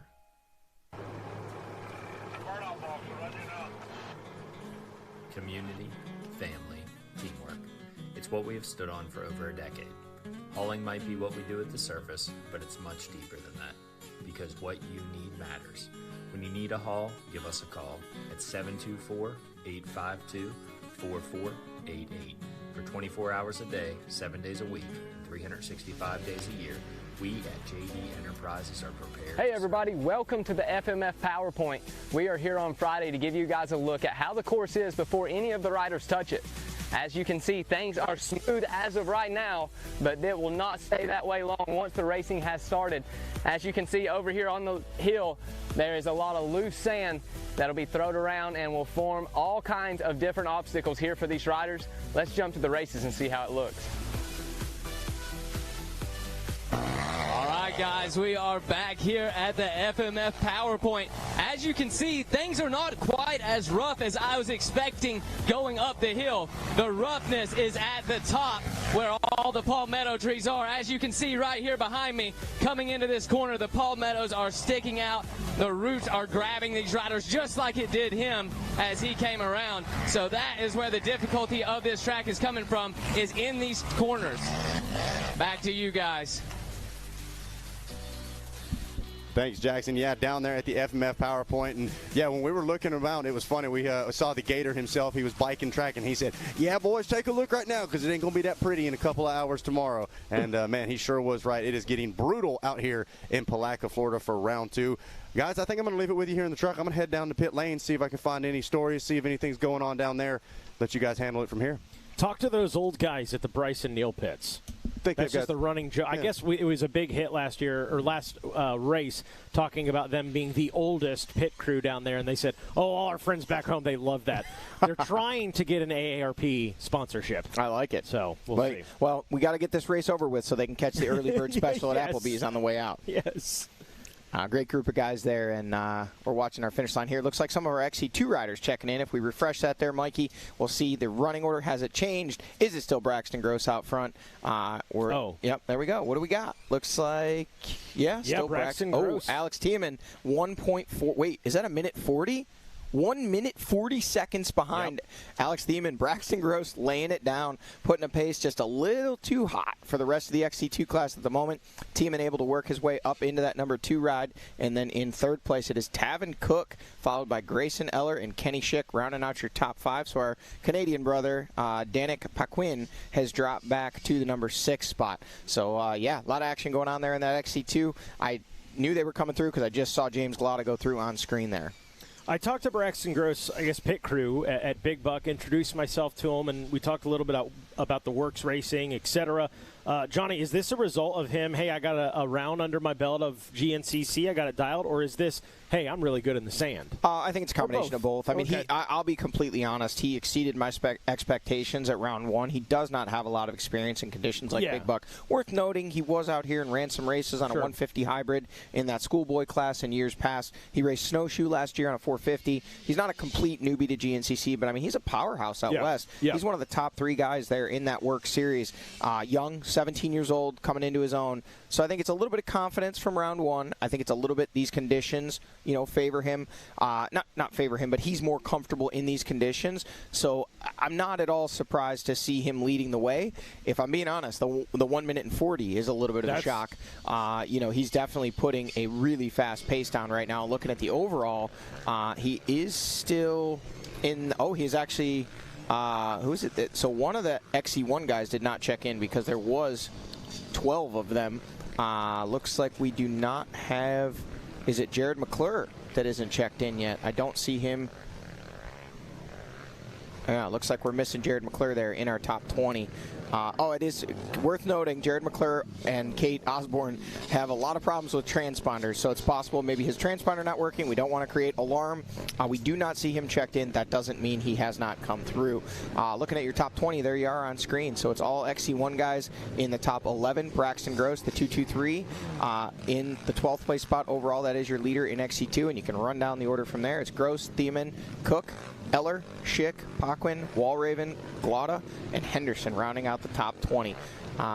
It's these young guys. They're finding out. Some of these guys, it's their first afternoon race in the Florida Sands. Some of these guys, I know obviously Braxton Gross has never raced here at Florida before, so this is a completely new experience for him. But he's pretty excited about it. Like you said, it's the sand. It's a little bit closer. It's not West Coast sand, but it's still. He's used to the whoops. He's used to the sand. He's there from Ramona, California. I don't know if we had an opportunity to talk about this on the last show. I think I mentioned it. His sister, a world-class mountain bike rider, factory track racer. Okay. So a very talented, hardworking family. I believe, I know the world rankings change quite often in mountain biking, but I believe at one point, very recently, she was the top-ranked American female mountain bike World Cup cross-country racer in the world. So, that's race pedigree. Yeah, the parents are doing something right there. No doubt. That's impressive. Watching FMF PowerPoint, waiting on Bryson Neal.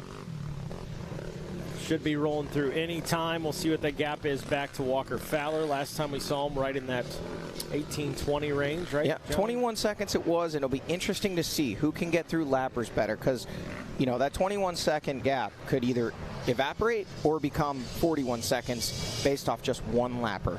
I mean, if Bryson catches a lapper in a bad sections of single track and he holds him up, Walker could be right on him.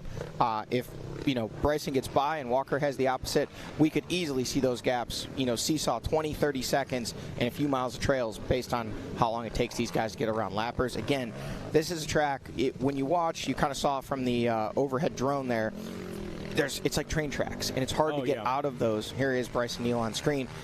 That's not just a flat trail down there. You've got two ruts that the ATV tires are in. So for the lappers, they can't just move over in the trail. They've got to get completely out of the trail or get in an alternate line to allow you to get around.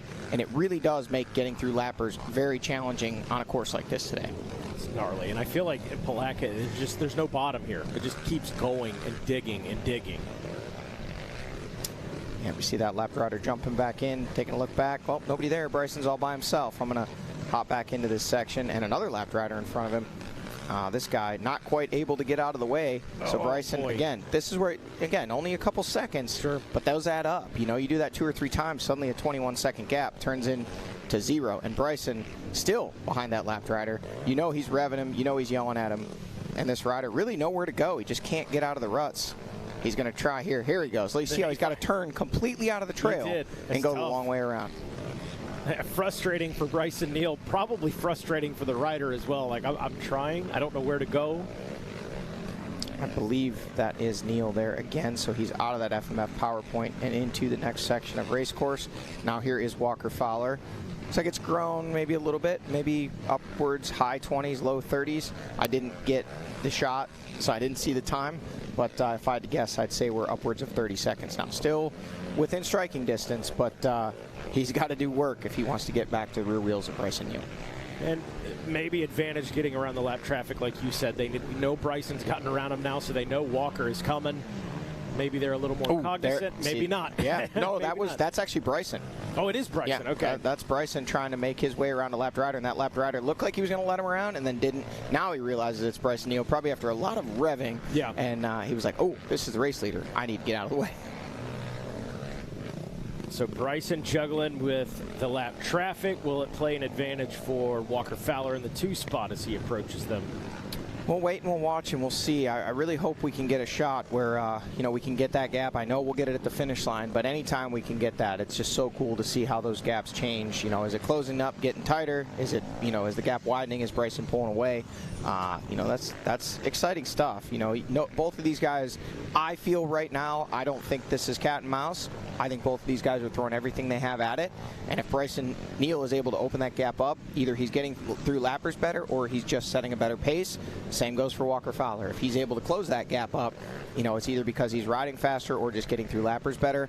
I don't think either one of these guys is letting the other have anything right now. Bryson does not want Walker behind him. Walker does not want to let Bryson get any further out front than he already is. No doubt. As we watch Bryson Neal on screen doing his thing out in front, thinking about the battle for third between Hart and Merritt. You have Hart, who finished off of the box in round 1, and you have Merritt, who finished on the box with a second place. Both of them, they don't, Hunter Hart wants to be the guy that, okay, I'm back up on the box. I'm where I belong. Josh Merritt, I got to think, is thinking the exact same thing of, no, I belong in that 3 spot. I know I can do it. Yeah, I think you're exactly right, Mike. Yeah, I think you hit the nail on the head. I think they both feel that is their spot to give up, and neither one of them wants the other to have it. They each want it for themselves. I think at this point, it's really going to come down to, we've got a lot of racing left. We're here at the 6-mile marker. We got about 5 miles to go in lap number 3, and then it'll be a white flag waving and a whole nother lap of racing. There's no way to get inside these guys' helmet and know exactly how much they have left, but what we do know is, they're all struggling. Everybody's feeling this. Bryson Neal, arguably, I would say probably one of the most fit, if not the most fit rider on the racetrack right now, and he's feeling it. This is a very challenging race course. The difference is with a guy like Bryson or Walker or even Hunter or Josh, they know they have the juice to go the distance. They just have to tap into it, make sure they're in the right mindset, and just keep digging. Some of these younger guys, whether it be an XC1, XC2, or digging back into our amateur ranks, I don't know, it may not be 30 seconds, but it's definitely upper 20s. So the gap hasn't come down any. It may have widened out just a little bit, and that FMF PowerPoint getting a little more challenging. We see that log sticking up there. Could have easily wedged in an A-arm and cost some time there, but Walker navigating his way through. We see Bryson Neal out front again, lapped rider in front. It's frustrating if you're in a position where Bryson is. You feel like you're losing time every time you got to make passes on these lapped riders, but you got to just kind of tell yourself, everybody else has got to get by him too. So just take your time, pick good lines, be smooth, rev at them, let them know you're there. And then also a big part is the patience to let them get out of the way. If you start forcing those passes on lapped riders, super easy to tangle a wheel with them. Next thing you know, you're wedged in the trail and you're not losing a second or two, you're losing 20, 30, 40, 50. So it's important to be patient. It's just insane watching Bryson Neal do his thing. Very methodical. Clean, just clean. Yeah, smooth, hitting his marks. Looks aggressive, but not by any means out of control or overexerting himself. Looks like this is a pace he could hold all day. Looks like he could, he could carry this to the finish line, and if they told him he needed to go another lap, looks like he could do just that. Closing in on third lap completed, about 6.5 minutes out from that. And we expect we will see the white flag be a 4-lap race in total. Neal, Fowler, Hart, Merritt, Harrell. Harrell having a good day. There you go, up to 5th. I didn't know that. Yeah. I didn't catch that. That's awesome. Great ride for him. Only 1 minute behind Merritt there, and having about 4.6 seconds on John Galata Jr. So those guys kind of battling it out over that 5th place spot, and not terribly far behind Josh. So we'll see if oh, look at this.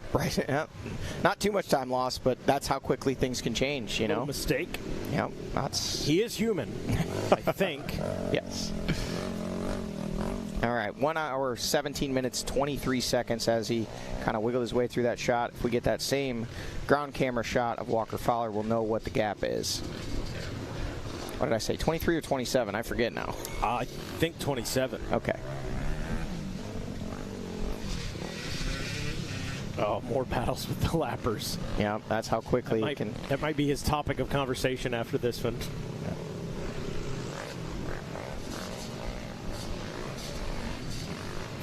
So we're at 56, 57. We're at 30 seconds right now if Walker has not come through that camera shot yet. We're approaching 40 seconds. 40 seconds.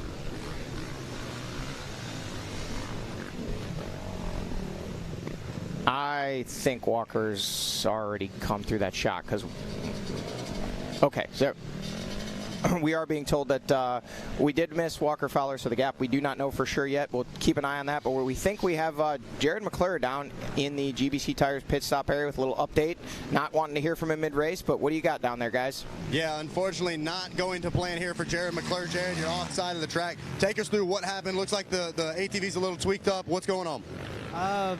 Ended up breaking a ball joint out there. Just, I don't know, kind of freak thing. Didn't hit anything. Just, I mean, there's a lot of stress on him hitting these whoops out here, and I don't know if I just caught something wrong, but just kind of felt something funky, and then the front end dropped, and I didn't crash or nothing, but I don't know. It is what it is. We're healthy. We're not hurt, so you know, we'll fix the bike up and quad be ready for Georgia.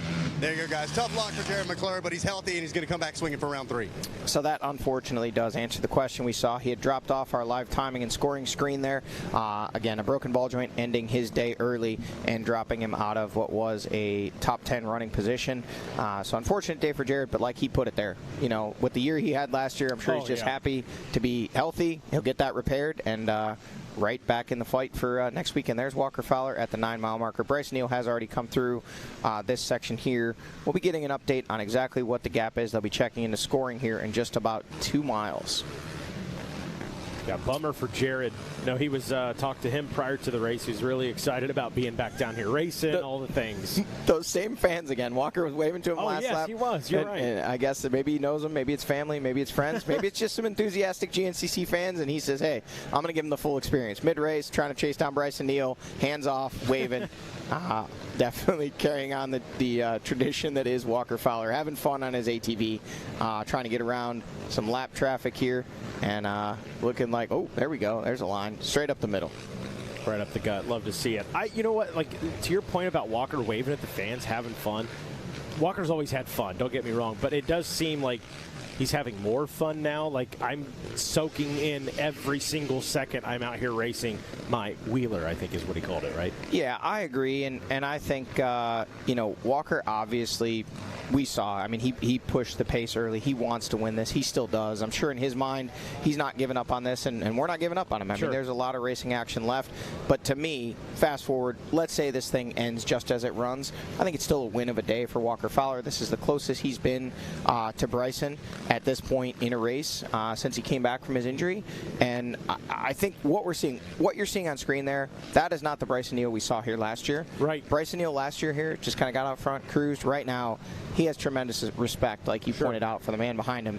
He doesn't want to let him back in this fight, and it's not that big of a gap. I mean, Walker's still there. We're a couple bad, you know, lapped riders. He's there we go, towel. That was a pretty quick towel grab. Good. Definitely having the, you know, likely it's, oh, that's a little longer, but it looked like he was kind of wiping his mouth off there, maybe wanting to get a drink, putting those towels on the hands so the grips are wet. You want to be able to get those towels, have, you know, good way to hold on. And you see him drying the grips off and back on the hammer, giving up a couple seconds, but hoping that'll pay back off here in the coming miles if he's got a little bit better handle on holding on to that machine. Walker throwing everything at Bryson Neal he can.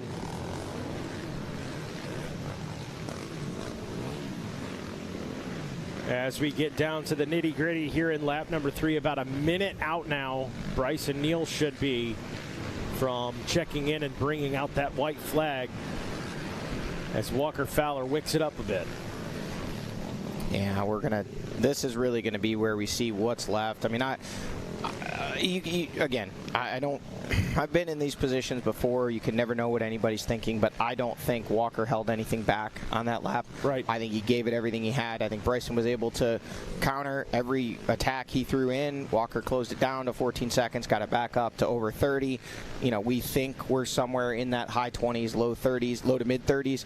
Looking like Bryson just a little more pace, a little cleaner through lappers at this point maybe. But this thing far from over, and it's just really cool to see again, two guys with resumes like this, with the speed, with the intensity, with the endurance that they have, this deep into a race, hour 22 in, not even to the white flag yet, and knowing this thing's going to go very near the 2-hour mark. And here we see Bryson on camera through that shot at 1:23.03, working his way through those Yamaha Racing banners. We'll see if we get the same shot of Walker Fowler coming up. Know what the gap is just a little before we get to, oh, that wasn't Bryson Neal. As a lap rider pulling over, getting some fuel, and little traffic. 03, so we're at 20 seconds right now. So it was about 21 seconds with some lap traffic in front of him, so he lost a couple seconds there. But again, I mean, very, very close to what we saw a lap ago. So it's not opened up anymore, but he's not been able to make any inroads into closing it down. It seems like they're just matching each other kind of blow for blow. They're heavyweights throwing haymakers here. Yeah, it's just been a little bit of everything. Hey, real quick shout out. Rodney Tomlin just texted me and said, you guys got it made in Palatka. It is raining in Daytona right now. I've heard that. So the fans that are getting ready to switch over and watch the heat races here coming up in about 3 hours, maybe expect a mutter for the Daytona Supercross. It's going to be an interesting night. And we see Bryson Neal on screen. White flag waving. Ricky Towery signifying one more lap of racing remaining here at the Wild Boar GNCC. And Bryson Neal knowing that only one lap stand between him and holding the winner's trophy above his head here. But Walker Fowler doing everything he can do to chase him down and working his way into the finish line. And Mikey's going to get us the exact timing scoring. Looked like it was about 22, 23 seconds coming through that section with Walker with still some traffic in front of him. I think that may have creeped up just a little bit, Mikey. What do we got as he checks in here? Walker Fowler checks in, third lap completed. Come on, click through. There it goes. 29.6 is the gap. There you go. So just about 30 seconds. 8 seconds more than it was a lap ago. So really nothing in it as far as gained, but Walker not able to make any time up on Bryson Neal at all, giving up another 8 seconds. So this is really kind of gut check moment. Bryson's surely not going to let up. Both these guys are fit. Both these guys are going to have the juice to make it to the end. You know, it's just one of them's going to have to decide who wants it more, and right now it seems like Bryson Neal's got a stranglehold on this thing. Yeah, he certainly does. Meanwhile, back for the number 3 spot, that one's certainly up for grabs. Hopefully we're able to catch those guys and see that battle. Hunter Hart, minute 45 back from Walker Fowler, but still that shadow that lingers. Last time we saw right at about a 2-second gap back to Josh Merritt. Yep, and that's a big one. I mean, I'm kind of tripping over my tongue because you don't want to discount any of these guys, but I honestly believe that I think people that have kind of seen how this race plays out, no one ever recently has exhibited the kind of speed and strength that Walker Fowler and Bryson Neal do here. This track in particular, they're just on another level. So kind of the best of the rest, and being on the podium is not the rest. That is an elite position. You know, if you're Hunter Hart, you pretty much gotta want to be there. If you're Josh Merritt, you want to say, hey, round 1 wasn't a fluke. So I think that podium battle right now holds way more significance in this championship hunt and in the season than we could ever give it credit for. I mean, these are two guys that both want to prove, hey, I want to make that next step, and I want to go. Again, Josh Merritt beat Walker Fowler at round 1, so he wants to say, no, I'm in the podium battle week in and week out, and Hunter wants to do the same. If you're Hunter and you're off the podium today, you know, it's a tough situation, you know, because this is kind of his jam. He calls himself the Sandman. He's a phenomenal rider in the sand, spends all winter down here. And, you know, granted, he's got the leg injury. It's not panic mode by any means. It's a 13-round series. But if he can grind out a podium today, that's a huge step in getting to where he wants to be as we, you know, work our way into the meat of the season here. Yes. And we are keeping an eye on that finish line area for that battle between Hart and Merritt. So stay tuned on that. And we'll keep an eye also, too, on the gap. It was a minute 45? Up to Walker, Yep, a minute 45 from Walker back to Hunter Hart in the number 3 spot. So we'll see if that gap has opened up more or if they've been, you know, able to stabilize that gap. And what a test for Josh Merritt as well. Sounds like Hunter Hart passed the 12-mile marker, but what a test for Josh Merritt, too, of hey, if you want to be the guy, he may have to take a shot here. I mean, you get a little chippy, try to put him in a corner, something, try and get around. Man, I think as deep as these guys are going, this race, if they're still together, we don't even know if they are. Between now and the finish, it's going to sort itself out. I really don't think it's going to come down to aggressive passes. Yeah. I'm just being honest with you. Florida's more like you just kind of wear a guy down, and at some point you see him drop his elbows. You see the shoulder shrug, and you're like, all right, the next two-line section, if I run it in on him, he's basically going to let me have it because he's donezo. He's spent it all. And whether that be Josh to Hunter or Hunter to Josh, I think we're going to see one of these guys. I'll be impressed if they keep battling the way they are right down to the finish. But can't even really say battle because so far it's been Hunter in the point position there in third and Josh kind of shadowing him, saving energy, following his lines. We'll see how it pans out. 31 seconds, by the way, when they went by that camera shot. So 29 up to 31. Hunter Hart on screen. There is your third-place rider. And that answers that question. Right behind him, still the number 5 at Josh Merritt. So Hunter checks in the 3 spot. Now, look at this, Johnny. 3 minutes, 59 seconds. That is the gap between him and Walker Fowler in the 2 spot. Little gap now, doubled that gap actually back to Merritt now, 4.6. Yeah, looked like Josh had a fresh water bottle. I think he grabbed one in the corner there off camera. Opening that gap up a little bit. There's basically nothing in it between these two. But, if you're Josh, you got to be careful. You can't, there you go. See, lapped rider in between them. That's exactly what you can't let happen. You got to be close enough that the lapper knows you're there and you're making passes at the same time. Curious if maybe we're seeing right now the push from Hunter Hart that he's able to break away from Josh, or is Josh just kind of regrouping here and going to go back after Hunter in the coming miles? We'll wait, we'll watch, and we'll find out. So looking good, 3 laps down. We are on the final lap of the Moose Racing Wild Boar GNCC, round number 2. And in addition, we've got a short week. Throughout the season, Johnny, these guys, they get a week off in between, or a weekend off in between, sometimes 2, sometimes 3. Not the case, as has been the tradition, if you will, between round 2 and 3. And then on top of that, this sand, anybody who's raced down here, they always tell me about it shreds your hands. I mean, shreds your hands, literally, not figuratively speaking. And you don't have time, really, to recover by the time we're racing up in Georgia in a week. Yeah, if you're not down here in the sands of Florida through at least a good chunk of the winter or riding a lot somewhere, it can really take its toll on you blister-wise. I've seen so many guys, even top-level athletes after Florida, say, like, I never get blisters, and look at my hands, and it's just no skin. They're pouring new skin on, super glue, whatever they can to try to get themselves through, and racing in that condition is just an absolute struggle. All right, Hunter Hart on screen, still in that number 3 spot. We're not seeing his shadow. It looks like he's opened up just a little bit over Josh Merritt and kind of holding a little more firmly onto that 3rd place spot. Josh Merritt was about 4 seconds back when we last knew. We'll see if it's opened up even more than that. 58, no, still about the same. There's Merritt. So it's about 3-4 seconds back to Josh Merritt. He's been able to stabilize that gap. Looked like it was opening up a little bit with those lappers coming into play, but Josh was able to fire back and still in the fight here. Again, though, not close enough, and that lapper jumps in between. Those are costly seconds. Now he's got to wait for that lapper to move out of the way again. That's key. If you can get to kind of, we call that draft. If you're kind of in the same line, in the same corner, the lappers will usually, before they move back into the track, if you take a look over your shoulder, you see another guy coming, you're more likely to say, all right, I'm going to let both these guys go by at the same time. But right now, Hunter Hart really putting in a charge. Again, a little ways back behind the top 2 there at about almost 4 minutes. But he's solidly in that 3rd place spot with Josh Merritt giving chase there in 4th. There we go. That's the gap on screen. Hunter Hart coming through. Josh Merritt giving chase. Both these guys still looking strong. They both look like they've got what it takes to keep this pace up to the finish line. So you might be right, Mike. Oh, let's do it. Let's do it. So as a battle continues to unfold between Josh Merritt and Hunter Hart for that final podium position, Bryson Neal, Walker Fowler trying to check out to Laderville here in Florida. B. Neal trying to pick up his 2nd win all time here down in Florida.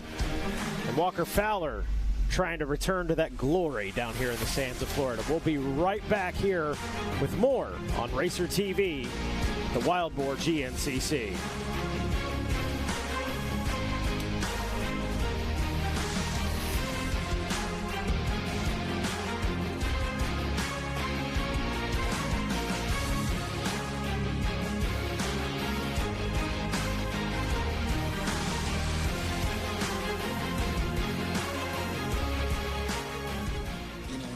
bike out like this, all my stresses just melt away. I hear that. This bad boy can fix anything. Yep, tough day at work. Nice cruiser sorts you right out. When I'm riding, I'm not even thinking about my painful cavity. Oh, you shouldn't ignore that. And every time I get stressed about having to pay my bills, I just hop on the bike, man. Oh, come on, man. You gotta pay your bills. You don't have to worry about anything when you're protected by America's #1 motorcycle insurer. Well, you definitely do. Those things aren't related, so... Oh, that is a vibrating pain.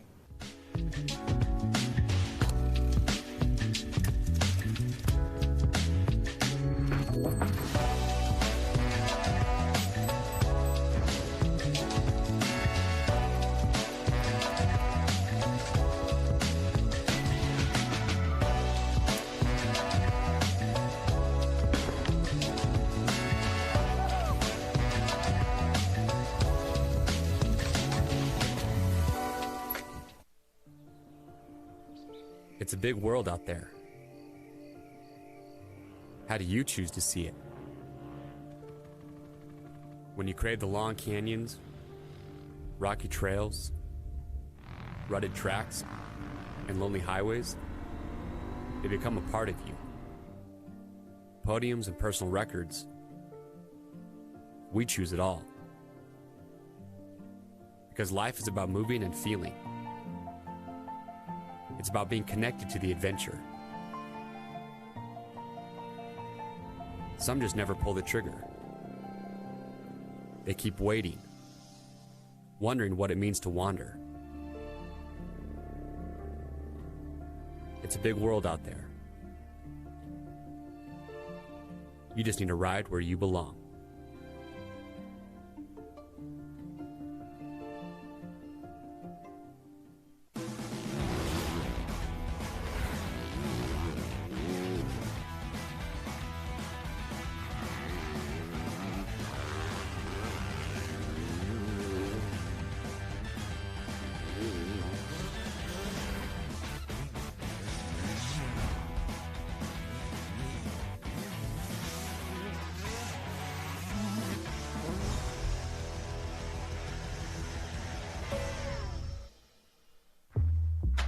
Whatever you drive, however you drive.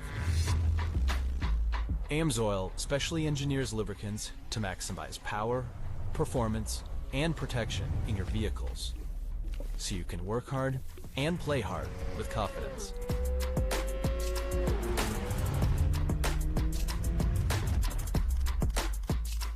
Order online at amsoil.com. GNCC Racing on Racer TV is brought to you by Progressive Insurance. You could save hundreds on car and motorcycle insurance. Specialized turbo e-bikes. It's you, only faster. Rocky Mountain ATV MC. Get ready.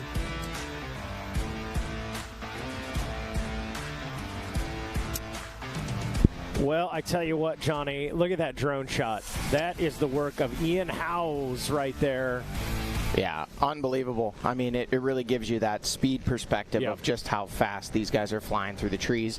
You know, they're missing these trees by millimeters. Sure. And, you know, that there's really no other way to see that perspective other than an onboard camera. Folks, when you're at home, when you're watching, I can tell you from experience, it looks so much slower on television than when you're on the machine actually riding it. And that was a little perspective for you. Again, thanks to Ian Howes. How's it going? Give him a follow on Instagram. And he's here filming content for a lot of his customers and partners. And his buddy Adam, they were able to work it out. He went out there when there was nobody out there and you know, checked out the track and absolutely killing it with that drone shot. And I'll throw it out there as we are getting ready to see a rapid replay here of Hunter Hart. Real quick, Ian Howes, if you guys like that drone shot, there's a lot of red tape behind the scenes, but just, you know, bear with us. We'll whet the appetite a little bit. Yeah, killer footage. Hunter Hart pushing, trying to get away from Josh Merritt. Josh Merritt still giving chase. He's back there. He wants that number 3 spot. And we heard from some of the other guys earlier, and this is the Sandman, Mr. Florida himself. We got to catch up with Hunter a little bit earlier before things got started today. All right, guys, I'm here with Hunter Hart. Hunter, after a 5th place finish there at round 1, how do you feel coming into round number 2? Dude, Florida is home, man. I'm excited. I've been in Florida since November, and we came to play. Made some big changes this week on the bike. Really been searching for some stuff recently, and thankfully had the guys at Fox came out. Vince got me dialed in, and we're ready to go. Hoping for a good start tomorrow, and just show them why I like to go sand surfing. Hunter, I know you ride in the sand here a lot. Are you expecting this to be one of your biggest rounds? Dude, honestly, I just am going to go out there and I'm going to ride like it's any other day at Croom. I'm not gonna change it. Luckily, I've got a solid group of guys that have been down. Feels just like another training day. It's just going to be, day when we run a longer moto. Instead of 2 1-hour motos, we're just going to run 1 2-hour moto and call it a day. Go home, dude, jump in the pool, be dialed. All right, guys, that's Hunter Hart. There you go, Mikey. You heard it from him. You got to ask, a lot of confidence in that interview, solidly in a podium position today. But with all the work that he's put in, being down here since November, you got this kind of earmarked as, hey, man, this is my jam. This is where I want to do good. What I can't speak for him or even myself, but what are your thoughts? Like, if you come out, say he finishes on the podium, but he's at this point 4 minutes behind the top 2, again, maybe it's the leg, maybe he just doesn't quite have the strength.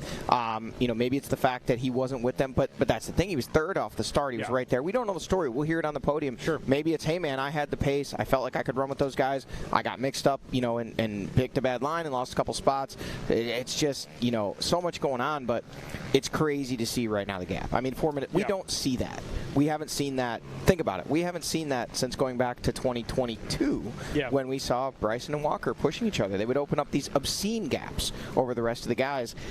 I don't know that I think that sure it could, but I don't know that I will expect to see that at any other rounds. But obviously it's easy to sit here as a Monday morning quarterback, but I'm going to be honest, I expected this. I told several people. We talked a little bit off air about what we thought gaps might be. Yeah, and off the start, I turned off the start when those two were 1-2, and Chris Neal came by and said, I think I'd rather be where Bryson's at in second. And I just looked right at him. I said, with those two 1-2, I said, later, it could be goodbye to the rest of the competition. They could literally just check out, and that's really honestly what they've done. Yeah, they have. I mean, the proof is the stats don't lie, the numbers don't lie, and to your point on Hunter, Hunter says all the right things for the interview, but I got to think, if you're Hunter Hart, this is one you circle, and this is one you've kind of expected to come out and be the guy the last few years, and he's not been able to take that step. For whatever reason, and so frustrated, I think, is probably where happy if he gets the podium. That's not in stone yet either. He's got merit all over his heels, but a podium is a move in the right direction. But if I'm Hunter Hart, I want to win here. I pride myself on being the Florida guy. I feel like I should be winning here, and I think if Hunter Hart is circling rounds throughout the season of where can I be that guy, this is one of them. Yeah, I agree, but I also think it's important, if you are Hunter Hart, you've got to go leave from here with some building blocks. I mean, a much better finish, whether he ends up, or if he does, in fact, end up here in 3rd and grabs this podium position, and there's still 5 miles of racing action left. We don't know what could transpire, but if he finishes on the box, that's a big step in the right direction. You get to thank the sponsors, he makes some bonus money, but more importantly, it's that confidence, like, hey, I'm back, I'm on the podium, this is where I know I should be, and now I am, I was right, I can do this, and you build from there. But I do feel, based on just his enthusiasm for the state of Florida, hey, I'm a Florida guy, I've been here since November, I'm the Sandman, I'm sand surfing, a lot of that is kind of bravado, but I think he honestly does feel that way, and to come here and not be able to capitalize on that and run with the top 2, I think it's going to be a little chink in the armor, but it's all what you do from there. Do you come back, and that's the beauty of this. We do it again in 7 days. He can come back and just absolutely put a shellacking on everybody in Georgia in 7 days from now, and then it's like, hey, okay, Florida didn't go the way I wanted, but, now I'm a Georgia peach. That's it. Perfect. I mean, you say that, and that's on the two-wheel side. That's kind of how it worked out for Craig DeLong. We go into Georgia. It was this mutter. Craig comes out victorious, and then the rest of the season, he was kind of that guy. So it's certainly possible. Even Walker Fowler, I talked to him the Friday before Big Buck, and what are the expectations? He's like, you know what, Mikey? He's like, you've been doing this long enough now. We don't really know what the season's going to look like until after that third race. Once we go into round 4, now the season starts taking shape. Now you see who's going to be fighting for those championships. Yep, and I think, of the top 3, and honestly, the top 4 as they run, I don't know if did we get a check-in? Is it still Stephen Harrell in the number 5 spot? No, Adam McGill up to 5th there, 1 minute and 4 behind. Yeah, dropped 2 spots, actually. Glada also got around him. Yeah, there you go. So 5th place, Adam McGill. 6th place, John Glada Jr. 7th, Stephen Harrell. Austin Abney there in the number 8 spot. Braxton Gross all the way up to 9th place overall, the leader in that XC2 class. You got to go all the way down to 13th overall to find 2nd in that XC2 class, and that's Danik Paquin back up in. Whoa. Mike, you want to read that gap there back to 2nd in XC2? Mercy, 3 minutes, 41 seconds. Monster Mile, Bryson Neal on screen at the 7-mile marker, about 4 miles standing between him and a checkered flag waving, and a pretty comfortable gap. We saw Walker come through that last FMF PowerPoint section. I didn't get a clock on it, but it had grown a little bit. It was upwards of 40 seconds, I think, so that 20s now turned into 35, 40. It's looking like he's going to have some real heroics here in the final miles of this one if he wants to have a shot to wrestle this win away from Bryson Neal. Getting down to the nitty-gritty in this one, under 10 minutes to go. About 8.5 minutes, as a matter of fact, before we should see the checkered flag. B. Neal doing his thing. There is Walker. Walker. Here comes Walker. Still charging, still looks good. Looks like just not quite. I mean, he's not losing time in gobs. He's, it's seconds here, seconds there. A little more aggression there that lap. We saw him kind of roll over those logs last lap. Looking like he's still pushing. He's not ready to give up on this one yet. He knows that anything can happen. 4 or 5 miles of racing action left. And still doubling through those big whoops, showing he's fit, that machine's working. And, it's easy to sit here and pick these races apart and say, well, this guy, probably should have expected more or whatever. But honestly, I think if you're Walker Fowler, this is a big step in the right direction. Yeah. 3rd at round 1. Again, still kind of finding your flow, coming back. Can't say that I don't believe he'll be disappointed if he's not able to take the fight to Bryson on this final lap. Win or lose, I think you always want to be in the fight. A little bit out of it. Not out of it, but a little bit further back than I'm sure he would like to be. That said, I mean, still a pretty close race throughout at least the first 3 laps. We'll see what it comes to be at the finish line. It amazes me. You go back exactly a year from now, and it was Walker Fowler not racing at all. And it's almost, I feel like we almost kind of take it for granted, like, oh, Walker should be in the battle because of the success he had late last year. The reality is he is still less than a year away from that recovery from that injury. Well, I mean, we didn't see him back on an ATV until Snowshoe at the end of June. Yeah. And to be clear, he didn't start riding until a few weeks before that. It's not like he was riding and training and prepping. He really came in cold there to Snowshoe and raced with, I believe it was 2-ish weeks of riding time. So and that was what he called chubby Walker Fowler. So it's been a building process since June, but that's still only 8 months. Coming from an injury that he had where he basically lost all muscle tone. Spent more time than he'd ever spent in his entire life off of an ATV. So he's still building. I think if you're Walker, you want to get in this fight sooner than later to take the fight to Bryson. But 3rd at round 1, looking like a likely 2nd here at round 2. Steps in the right direction, and a lot of positives I think to take out of today. And maybe Bryson Neal, if he carries this one to the finish line, it's all positives. I mean, you win, you can't do any better than that. That's it. Just, hey, win the next race. Win the next race. You can repeat that a few times, and that's all it takes. Yep. It's just that easy. There we go. Hunter Hart, does he still have a shadow? I don't yet see the number 5 behind. Hunter pushing hard. He's looking for him. He has lost the 5 of Josh Merritt, so unless we missed him, Hunter Hart all alone in that number 3 spot, looking like he's been able to shake the pressure from behind. Josh Merritt was there and hanging tough, but that gap has now definitely opened up. Well, I almost think maybe a mistake or maybe getting stuck by lap traffic. Josh Merritt, still no signs of Merritt. Not only that, now Josh has got to worry. He only had about a minute over Adam McGill there, who was in the number 5 spot. So will Adam McGill be able to push up, chip away at that gap, and get himself into the 4th spot, possibly wrestling it away? There is Josh. So that is your 4th place rider on screen. A good little ways back from Hunter. I think we can call that one all but settled with about 5 miles of racing. Something has changed. That gap has opened up significantly. Josh, with no goggles on, looking like he's maybe a little winded. A lot of seat riding there, looking like pretty tired, but he's still giving it everything. He's got pushing. And if you're Josh Merritt, I mean, a 4th here in Florida, he's never done anywhere near that well. Right. Sure, you want to be on the box. Oh, is that? I don't think that was Adam McGill just yet coming. It is. That is Adam McGill, so he's going to have some pressure from behind at the Gator, trying to track down Josh Merritt, looking like he's got him inside of 25 seconds and slowly chipping away at that. Will Josh be able to hang on to that number 4 spot, or will Adam McGill be able to wrestle it away? Bryson Neal still riding the ride the dreams are made of. Leading the way out front. And last time we saw, I didn't see Glotta in that shot behind McGill, but he was about 2 seconds back. So Glotta very well might be up there in the fight with Merritt and Adam as well. There we see some guys on screen that are just looking for a checkered flag. Yep. They're getting lapped by Bryson Neal, and they're thinking, well, I'm assuming that when we come through, this thing is over, and I couldn't be happier. You can see him sitting down. Oh, that may not be 40 seconds. But again, lap traffic coming into play there, but it looks like Walker Fowler chipped away at least a few seconds. I don't know if Adam Gordon, our producer, can go back and check the timestamp on that to see what the exact gap was, but we had seen it up over 40 seconds, and I think we might see it back down around 30, so a few seconds possibly made up. That's just a guess. Looking on screen. That looks to be, this is all the way out here at the, coming through the pro pits. These guys not quite there yet, but they're working on it.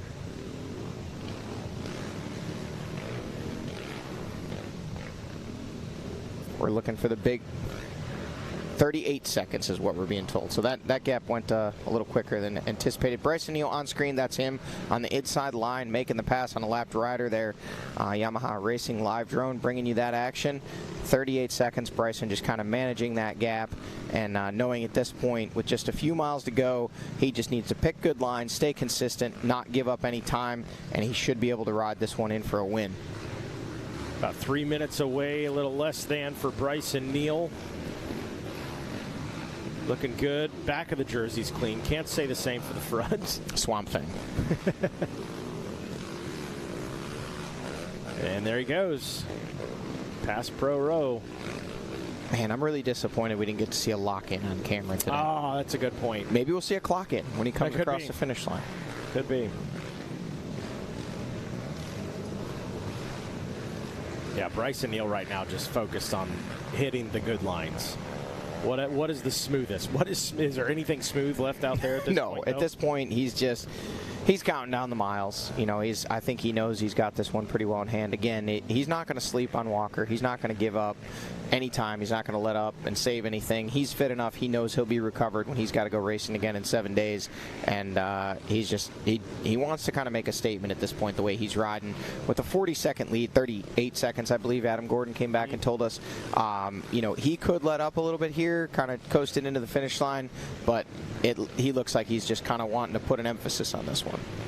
Yeah, impressive ride so far.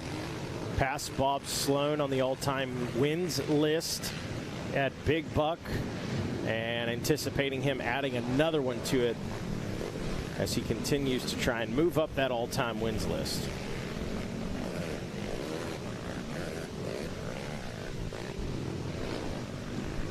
What can you pick out anything, Johnny, with Bryson Neal? I know we're talking about it until we're blue in the face.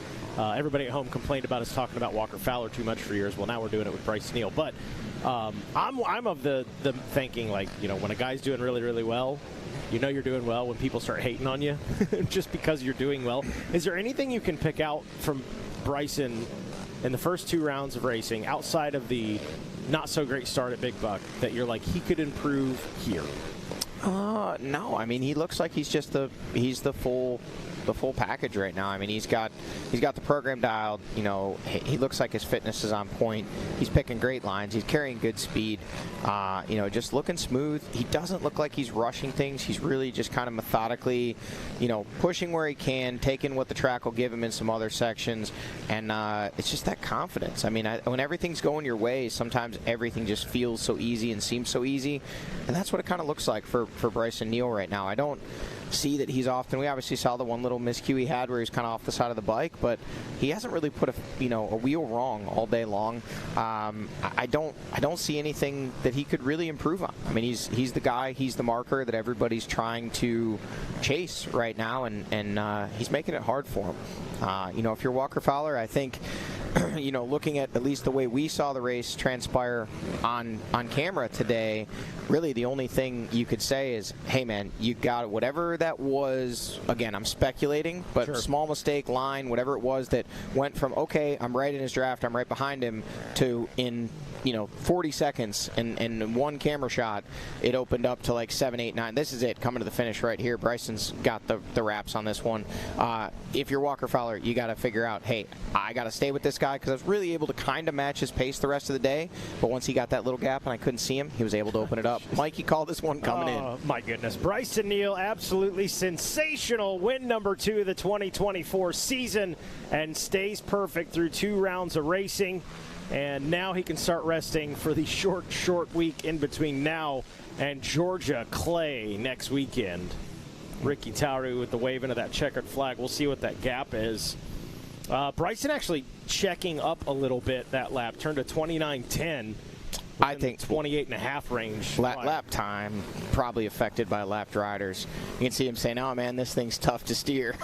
A lot of times that water, if it's a little cooler than the surrounding temperatures, it'll squelch that steering dampener and make it tough to steer. Could be what he's dealing with there. Maybe some grit in part of the steering linkage. And he says, looks like he's saying, "Hey man, this thing was really tough to steer." And here comes your second place rider coming across, Walker Fowler.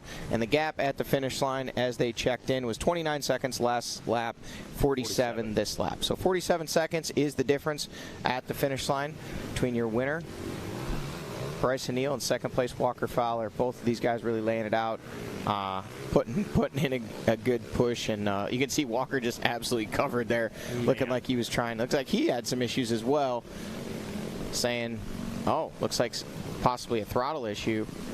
Coming into the finish there, he's talking things maybe weren't so smooth coming in there right to the end. Mark Notman getting the scoop down there right now as mechanic. And we might, in all reality, be able to get an interview with those guys.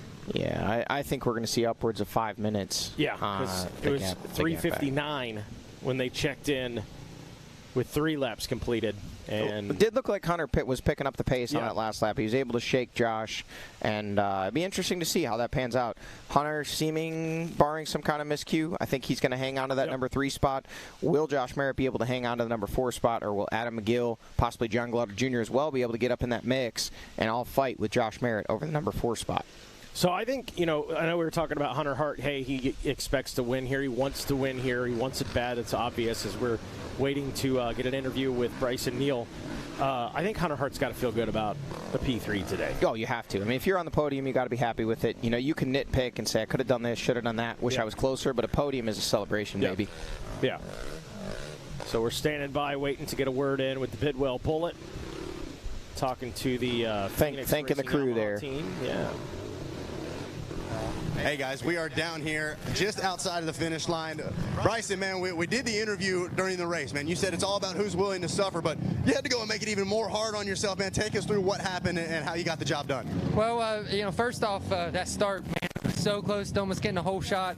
I went a little bit too hot in the first corner, but, man, second place, that's definitely a step in the direction of 180 from last race, so that was a big improvement. We was feeling good. Me and Walker was rolling good. About halfway through the first lap, my stabilizer just completely stiffened up. And I'm telling you, it was the hardest thing in the world to ride this thing. I almost wrecked 3 or 4 times a lap because I thought that I was in the rut and my bars were so stiff that I was just drifting just to the right and to the left. I couldn't really turn my bars in the sand berms like I wanted to guide that thing. So every time I was jumping out of the berms, I was wanting to jump up out. Instead of turning your bars and hitting the gas and it kind of guides you around the left-hand corner, I had my bars turned to the left and it was so stiff that it was just like wanting to go straight. And it was so hard to ride. Man, that was a demanding track. It was way wetter, way muddier than I ever thought it was going to be going into the day.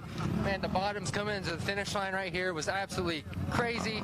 Some deep, just mucky black gush. Really just sucked the bike down. Had some really good racing out there. The track over there on that side was awesome. Good sand whoops, good flow, but man, whenever it was bad in those ruts, it was nasty. So this is definitely one to remember this year. Absolutely. Well, the track lived up to its hype. You lived up to the hype as well, man. Steering stabilizer or not, you got the job done. Who do you want to thank? I'd like to thank my team first and foremost. Phoenix ATV Yamaha team. They was just amazing out there helping me. My dad, my fiance Brooke, my uncle Mike, David Eller, Wayne Eller, Heath Harrison, everybody at the Phoenix Racing ATV Yamaha team, Justin Fallon, Troy Edelblut, all my friends from back home, JD Higgins and Red Bear Racing, DP Brakes, Larry Mills is here on site. It's awesome to have him. This thing was stopping on a dime all day. Elka Shocks, Impact Solutions, Jay Goebel, CST Tires, EW2 Wheels, Tire Balls, Anti-Gravity Batteries, DASA Racing Engines and Exhaust. I'd like to thank Cometic Gaskets, Wiseco Pistons, Web Intake Cams, Visionary Intake Boots. I'd like to thank Anti-Gravity Batteries, Dirtworks Motorsports, Moose Racing Gear was phenomenal today, Parts Unlimited, ODI Handlebars, Motul Racing, Cherby's Handguards, 6D Helmets, Alpine Star Boots, X-Brand Goggles, and all the fans out there today all covered in black and just get down there in the nitty-gritty like it was Memorial Day weekend. We love you. Thank you.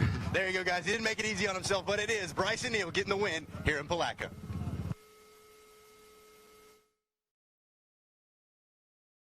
Mechanical, but still.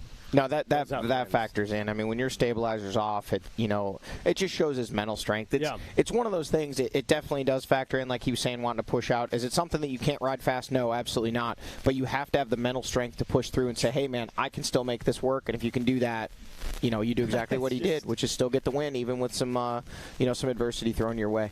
That is tough. That is a tough dude right there. So wrap up that interview with our winner, Bryson Neal. We're standing by with Walker Fowler and still waiting on third and fourth place to check in.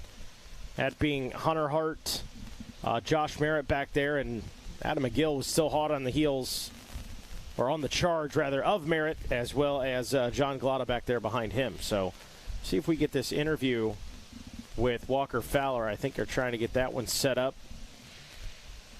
I'm really interested to see how. All right, guys. I am here with your second place, Walker Fowler. He's still getting cleaned up a little bit. But Walker, man, what a ride here in the sand. Take us through your race today. Yeah, it was cool to get a whole shot. Man, our motor just lit up, and I think Bryson had a good run, but he's so used to not getting good starts, he kind of blew the first corner, and I was like, all right, cool, I'll take it. And we went in the woods first and second, and about 3 corners in, I looked back, and there was no one behind us, and I was like, okay, well, exactly kind of what I anticipated. And I ran a decent first lap. Just try to be smooth and keep my heart rate down and just not make any mistakes. The first lap has been killing me, and man, I really did do a pretty good job until right here, coming in near scoring. I missed one of the candy cane placards that we are mandatory to go between, so I turned around and we both turned around, but Bryson obviously noticed that we were headed the wrong way before me, and man, he passed me, and I was like, oh man, I really wanted to lead a lap, but he picked the pace up. I latched on for about 3 miles, and I got stuck on top of a big silt berm. I had to break through a banner, turn around, get back on the track, and I literally blew the next corner too. And I was like, all right, reset. Like, you made it to the second lap, but just was riding tight, and man, I just kind of got in no man's land, that 20-30 second gap, and just got stuck there. I could run his pace, but I lost all that time the second lap. But I mean, overall, I'm happy, healthy. Enjoying racing, and man, it's fun to be out here and at least compete. I didn't get beat by 4 minutes. Walker, it seems that you're getting better and better each race you do. How do you feel going into Georgia? Yeah, good. I hope it rains. I hope we get a foot of water, man. Not saying that I'm the only one that can win in a mud race, but I like it. So let it rain, baby. He's ready to go. That's your second place, Walker Fowler. You heard it from Walker himself. You got to hear from Bryson. Those are the top two. Hunter Hart checked in the number 3 spot, 6 minutes and 9 seconds behind Walker Fowler. Josh Merritt, 57 seconds behind, able to hold on to that number 4 spot. Adam McGill now crossing the line. He is your number 5 rider for the day. Solid top 5 for the Gator. Walker Fowler, we talked about it. It was too quick of a time span for that gap to open up without something happening. It just had to be, and it sounds like he got on top of a silt berm, got stuck, had to get off, blew through a banner, turned around, came back, blew the next turn, and that's how quickly you cannot give Bryson Neal that running room, and he was able to take it from there and run it all the way to the finish. Absolutely impressive. And Walker Fowler, I got beef with you now because he wasn't at Georgia last year in the coldest rain we've ever had, and he's wanting a foot of rain. Get out of here. Get out of here. So sounds like Jackson is standing by with the Hunter Hart. Yeah, thanks, guys. I'm here with our third place overall today, Hunter Hart. Hunter, take us through getting that third place. Man, dude, it's been a struggle all week for me. I had a pretty bad crash on Tuesday. Actually couldn't walk all Tuesday or Wednesday. But you know what? Don't have to walk to ride an ATV. And massive shout out to the Meadow family and the Gross family. Those guys were at the house all week. They definitely helped me a big bit. And then I knew I had to get myself to a good start. I didn't want to have to come through the pack again. And we were right there. Josh got us quick off the start, and then unfortunately, I just watched Bryson and Walker drive away from us, and this is a place, especially with those two, you can't give them an inch. You give them an inch, it's like you're giving them a mile. And after that, Josh and I had a good battle all day. I was able to turn on the afterburners. HC Conditioning's got me dialed in for that, and hey, for the way I felt on Tuesday, this is a win in my book. The struggle was real. It's sore. If you guys could see, I'm sure Mac Fain's got a photo of it. I'll let you guys see. But no, I'm pumped on this. This was a big one for me. Especially after how round one went for me. Just to be there and be in my own fight at the end. And hey, let's go to Georgia. Let's like Walker said, I hope it rains. I hope it pours. I'm probably just as excited as he is for a mutter, if not more. It's good. Hands are dialed. That's a big thing. That's why I spend all winter here, and I'll take it. Massive shout out to GNCC for letting us race and do our thing out here, and thank you guys. All right, guys, that's Hunter Hart, your third place here today. Happy and excited about a third place. It obviously with the adversity he encountered this week, that's a big part of it. You got to be able to be up on your feet. Sounds like he was really struggling with that leg, and was able to push it, get it through, and get it in and get it on the box. Little Easter egg in there for me. You saw Josh Merritt, who finished in the 4th spot. If you go back and look at the body language, Johnny, I think that's a man who's saying, I want that podium. I need to be there. Yeah, I think it's a combination of being a little whooped and also at the same time wanting to be on that box, but still very solid ride for him. Looked like Braxton Gross, I don't know if he's actually checked in, but was inside the top 10 there on our top 10 rundown, so we'll wait and see. We won't get to see him cross the finish line, but he is still leading the way in that XC2 class. Look at this battle. It was like this all day long. Yeah, Walker Fowler, just a great day for him. You guys are nuts that they want the rain in Georgia. I got beef with Hunter Hart now, but that's all right. All of them, they're coming. Everybody, it's all about attitude, Mikey. You got to know if it's potentially going to be a mutter, which it looks like it could be. You got to tell yourself you're prepared for it. Let's just do it. Bryson Neal stays perfect after 2. Johnny, big takeaway from today. Bryson Neal looks strong. Walker Fowler put up a good fight. Hunter Hart, Josh Merritt, great battle there for 3rd. I mean, kind of what I expected, but it was, I will say, a little surprising to see, how far those top 2 pulled away from everybody behind them. Heck yeah. Well, that is going to wrap things up for us for today on the 4-wheel side. Hey, ATV fans, tune in Tuesday. We're going to be at Daytona Speedway for ATV SX. We'll have some live coverage of that one. But that is going to wrap things up for us today. On behalf of Jackson Burrell, Zach Heron, Johnny Gallagher, our camera operators, JC, Matt, Josh, Mike, Leah, and Kirsten, the drone pilot, Daniel Rogerson. Welcome back, buddy. Good to have you here with us this weekend. Our team manager, Dan Reinhardt, Spotter Hollywood, our EIC, Jordan McFadden, our director, Don Hampton, and our producer, Adam Gordon, as well as our executive producer, Carrie Jo Russell. I'm Mikey Waynes. We'll see you at the races.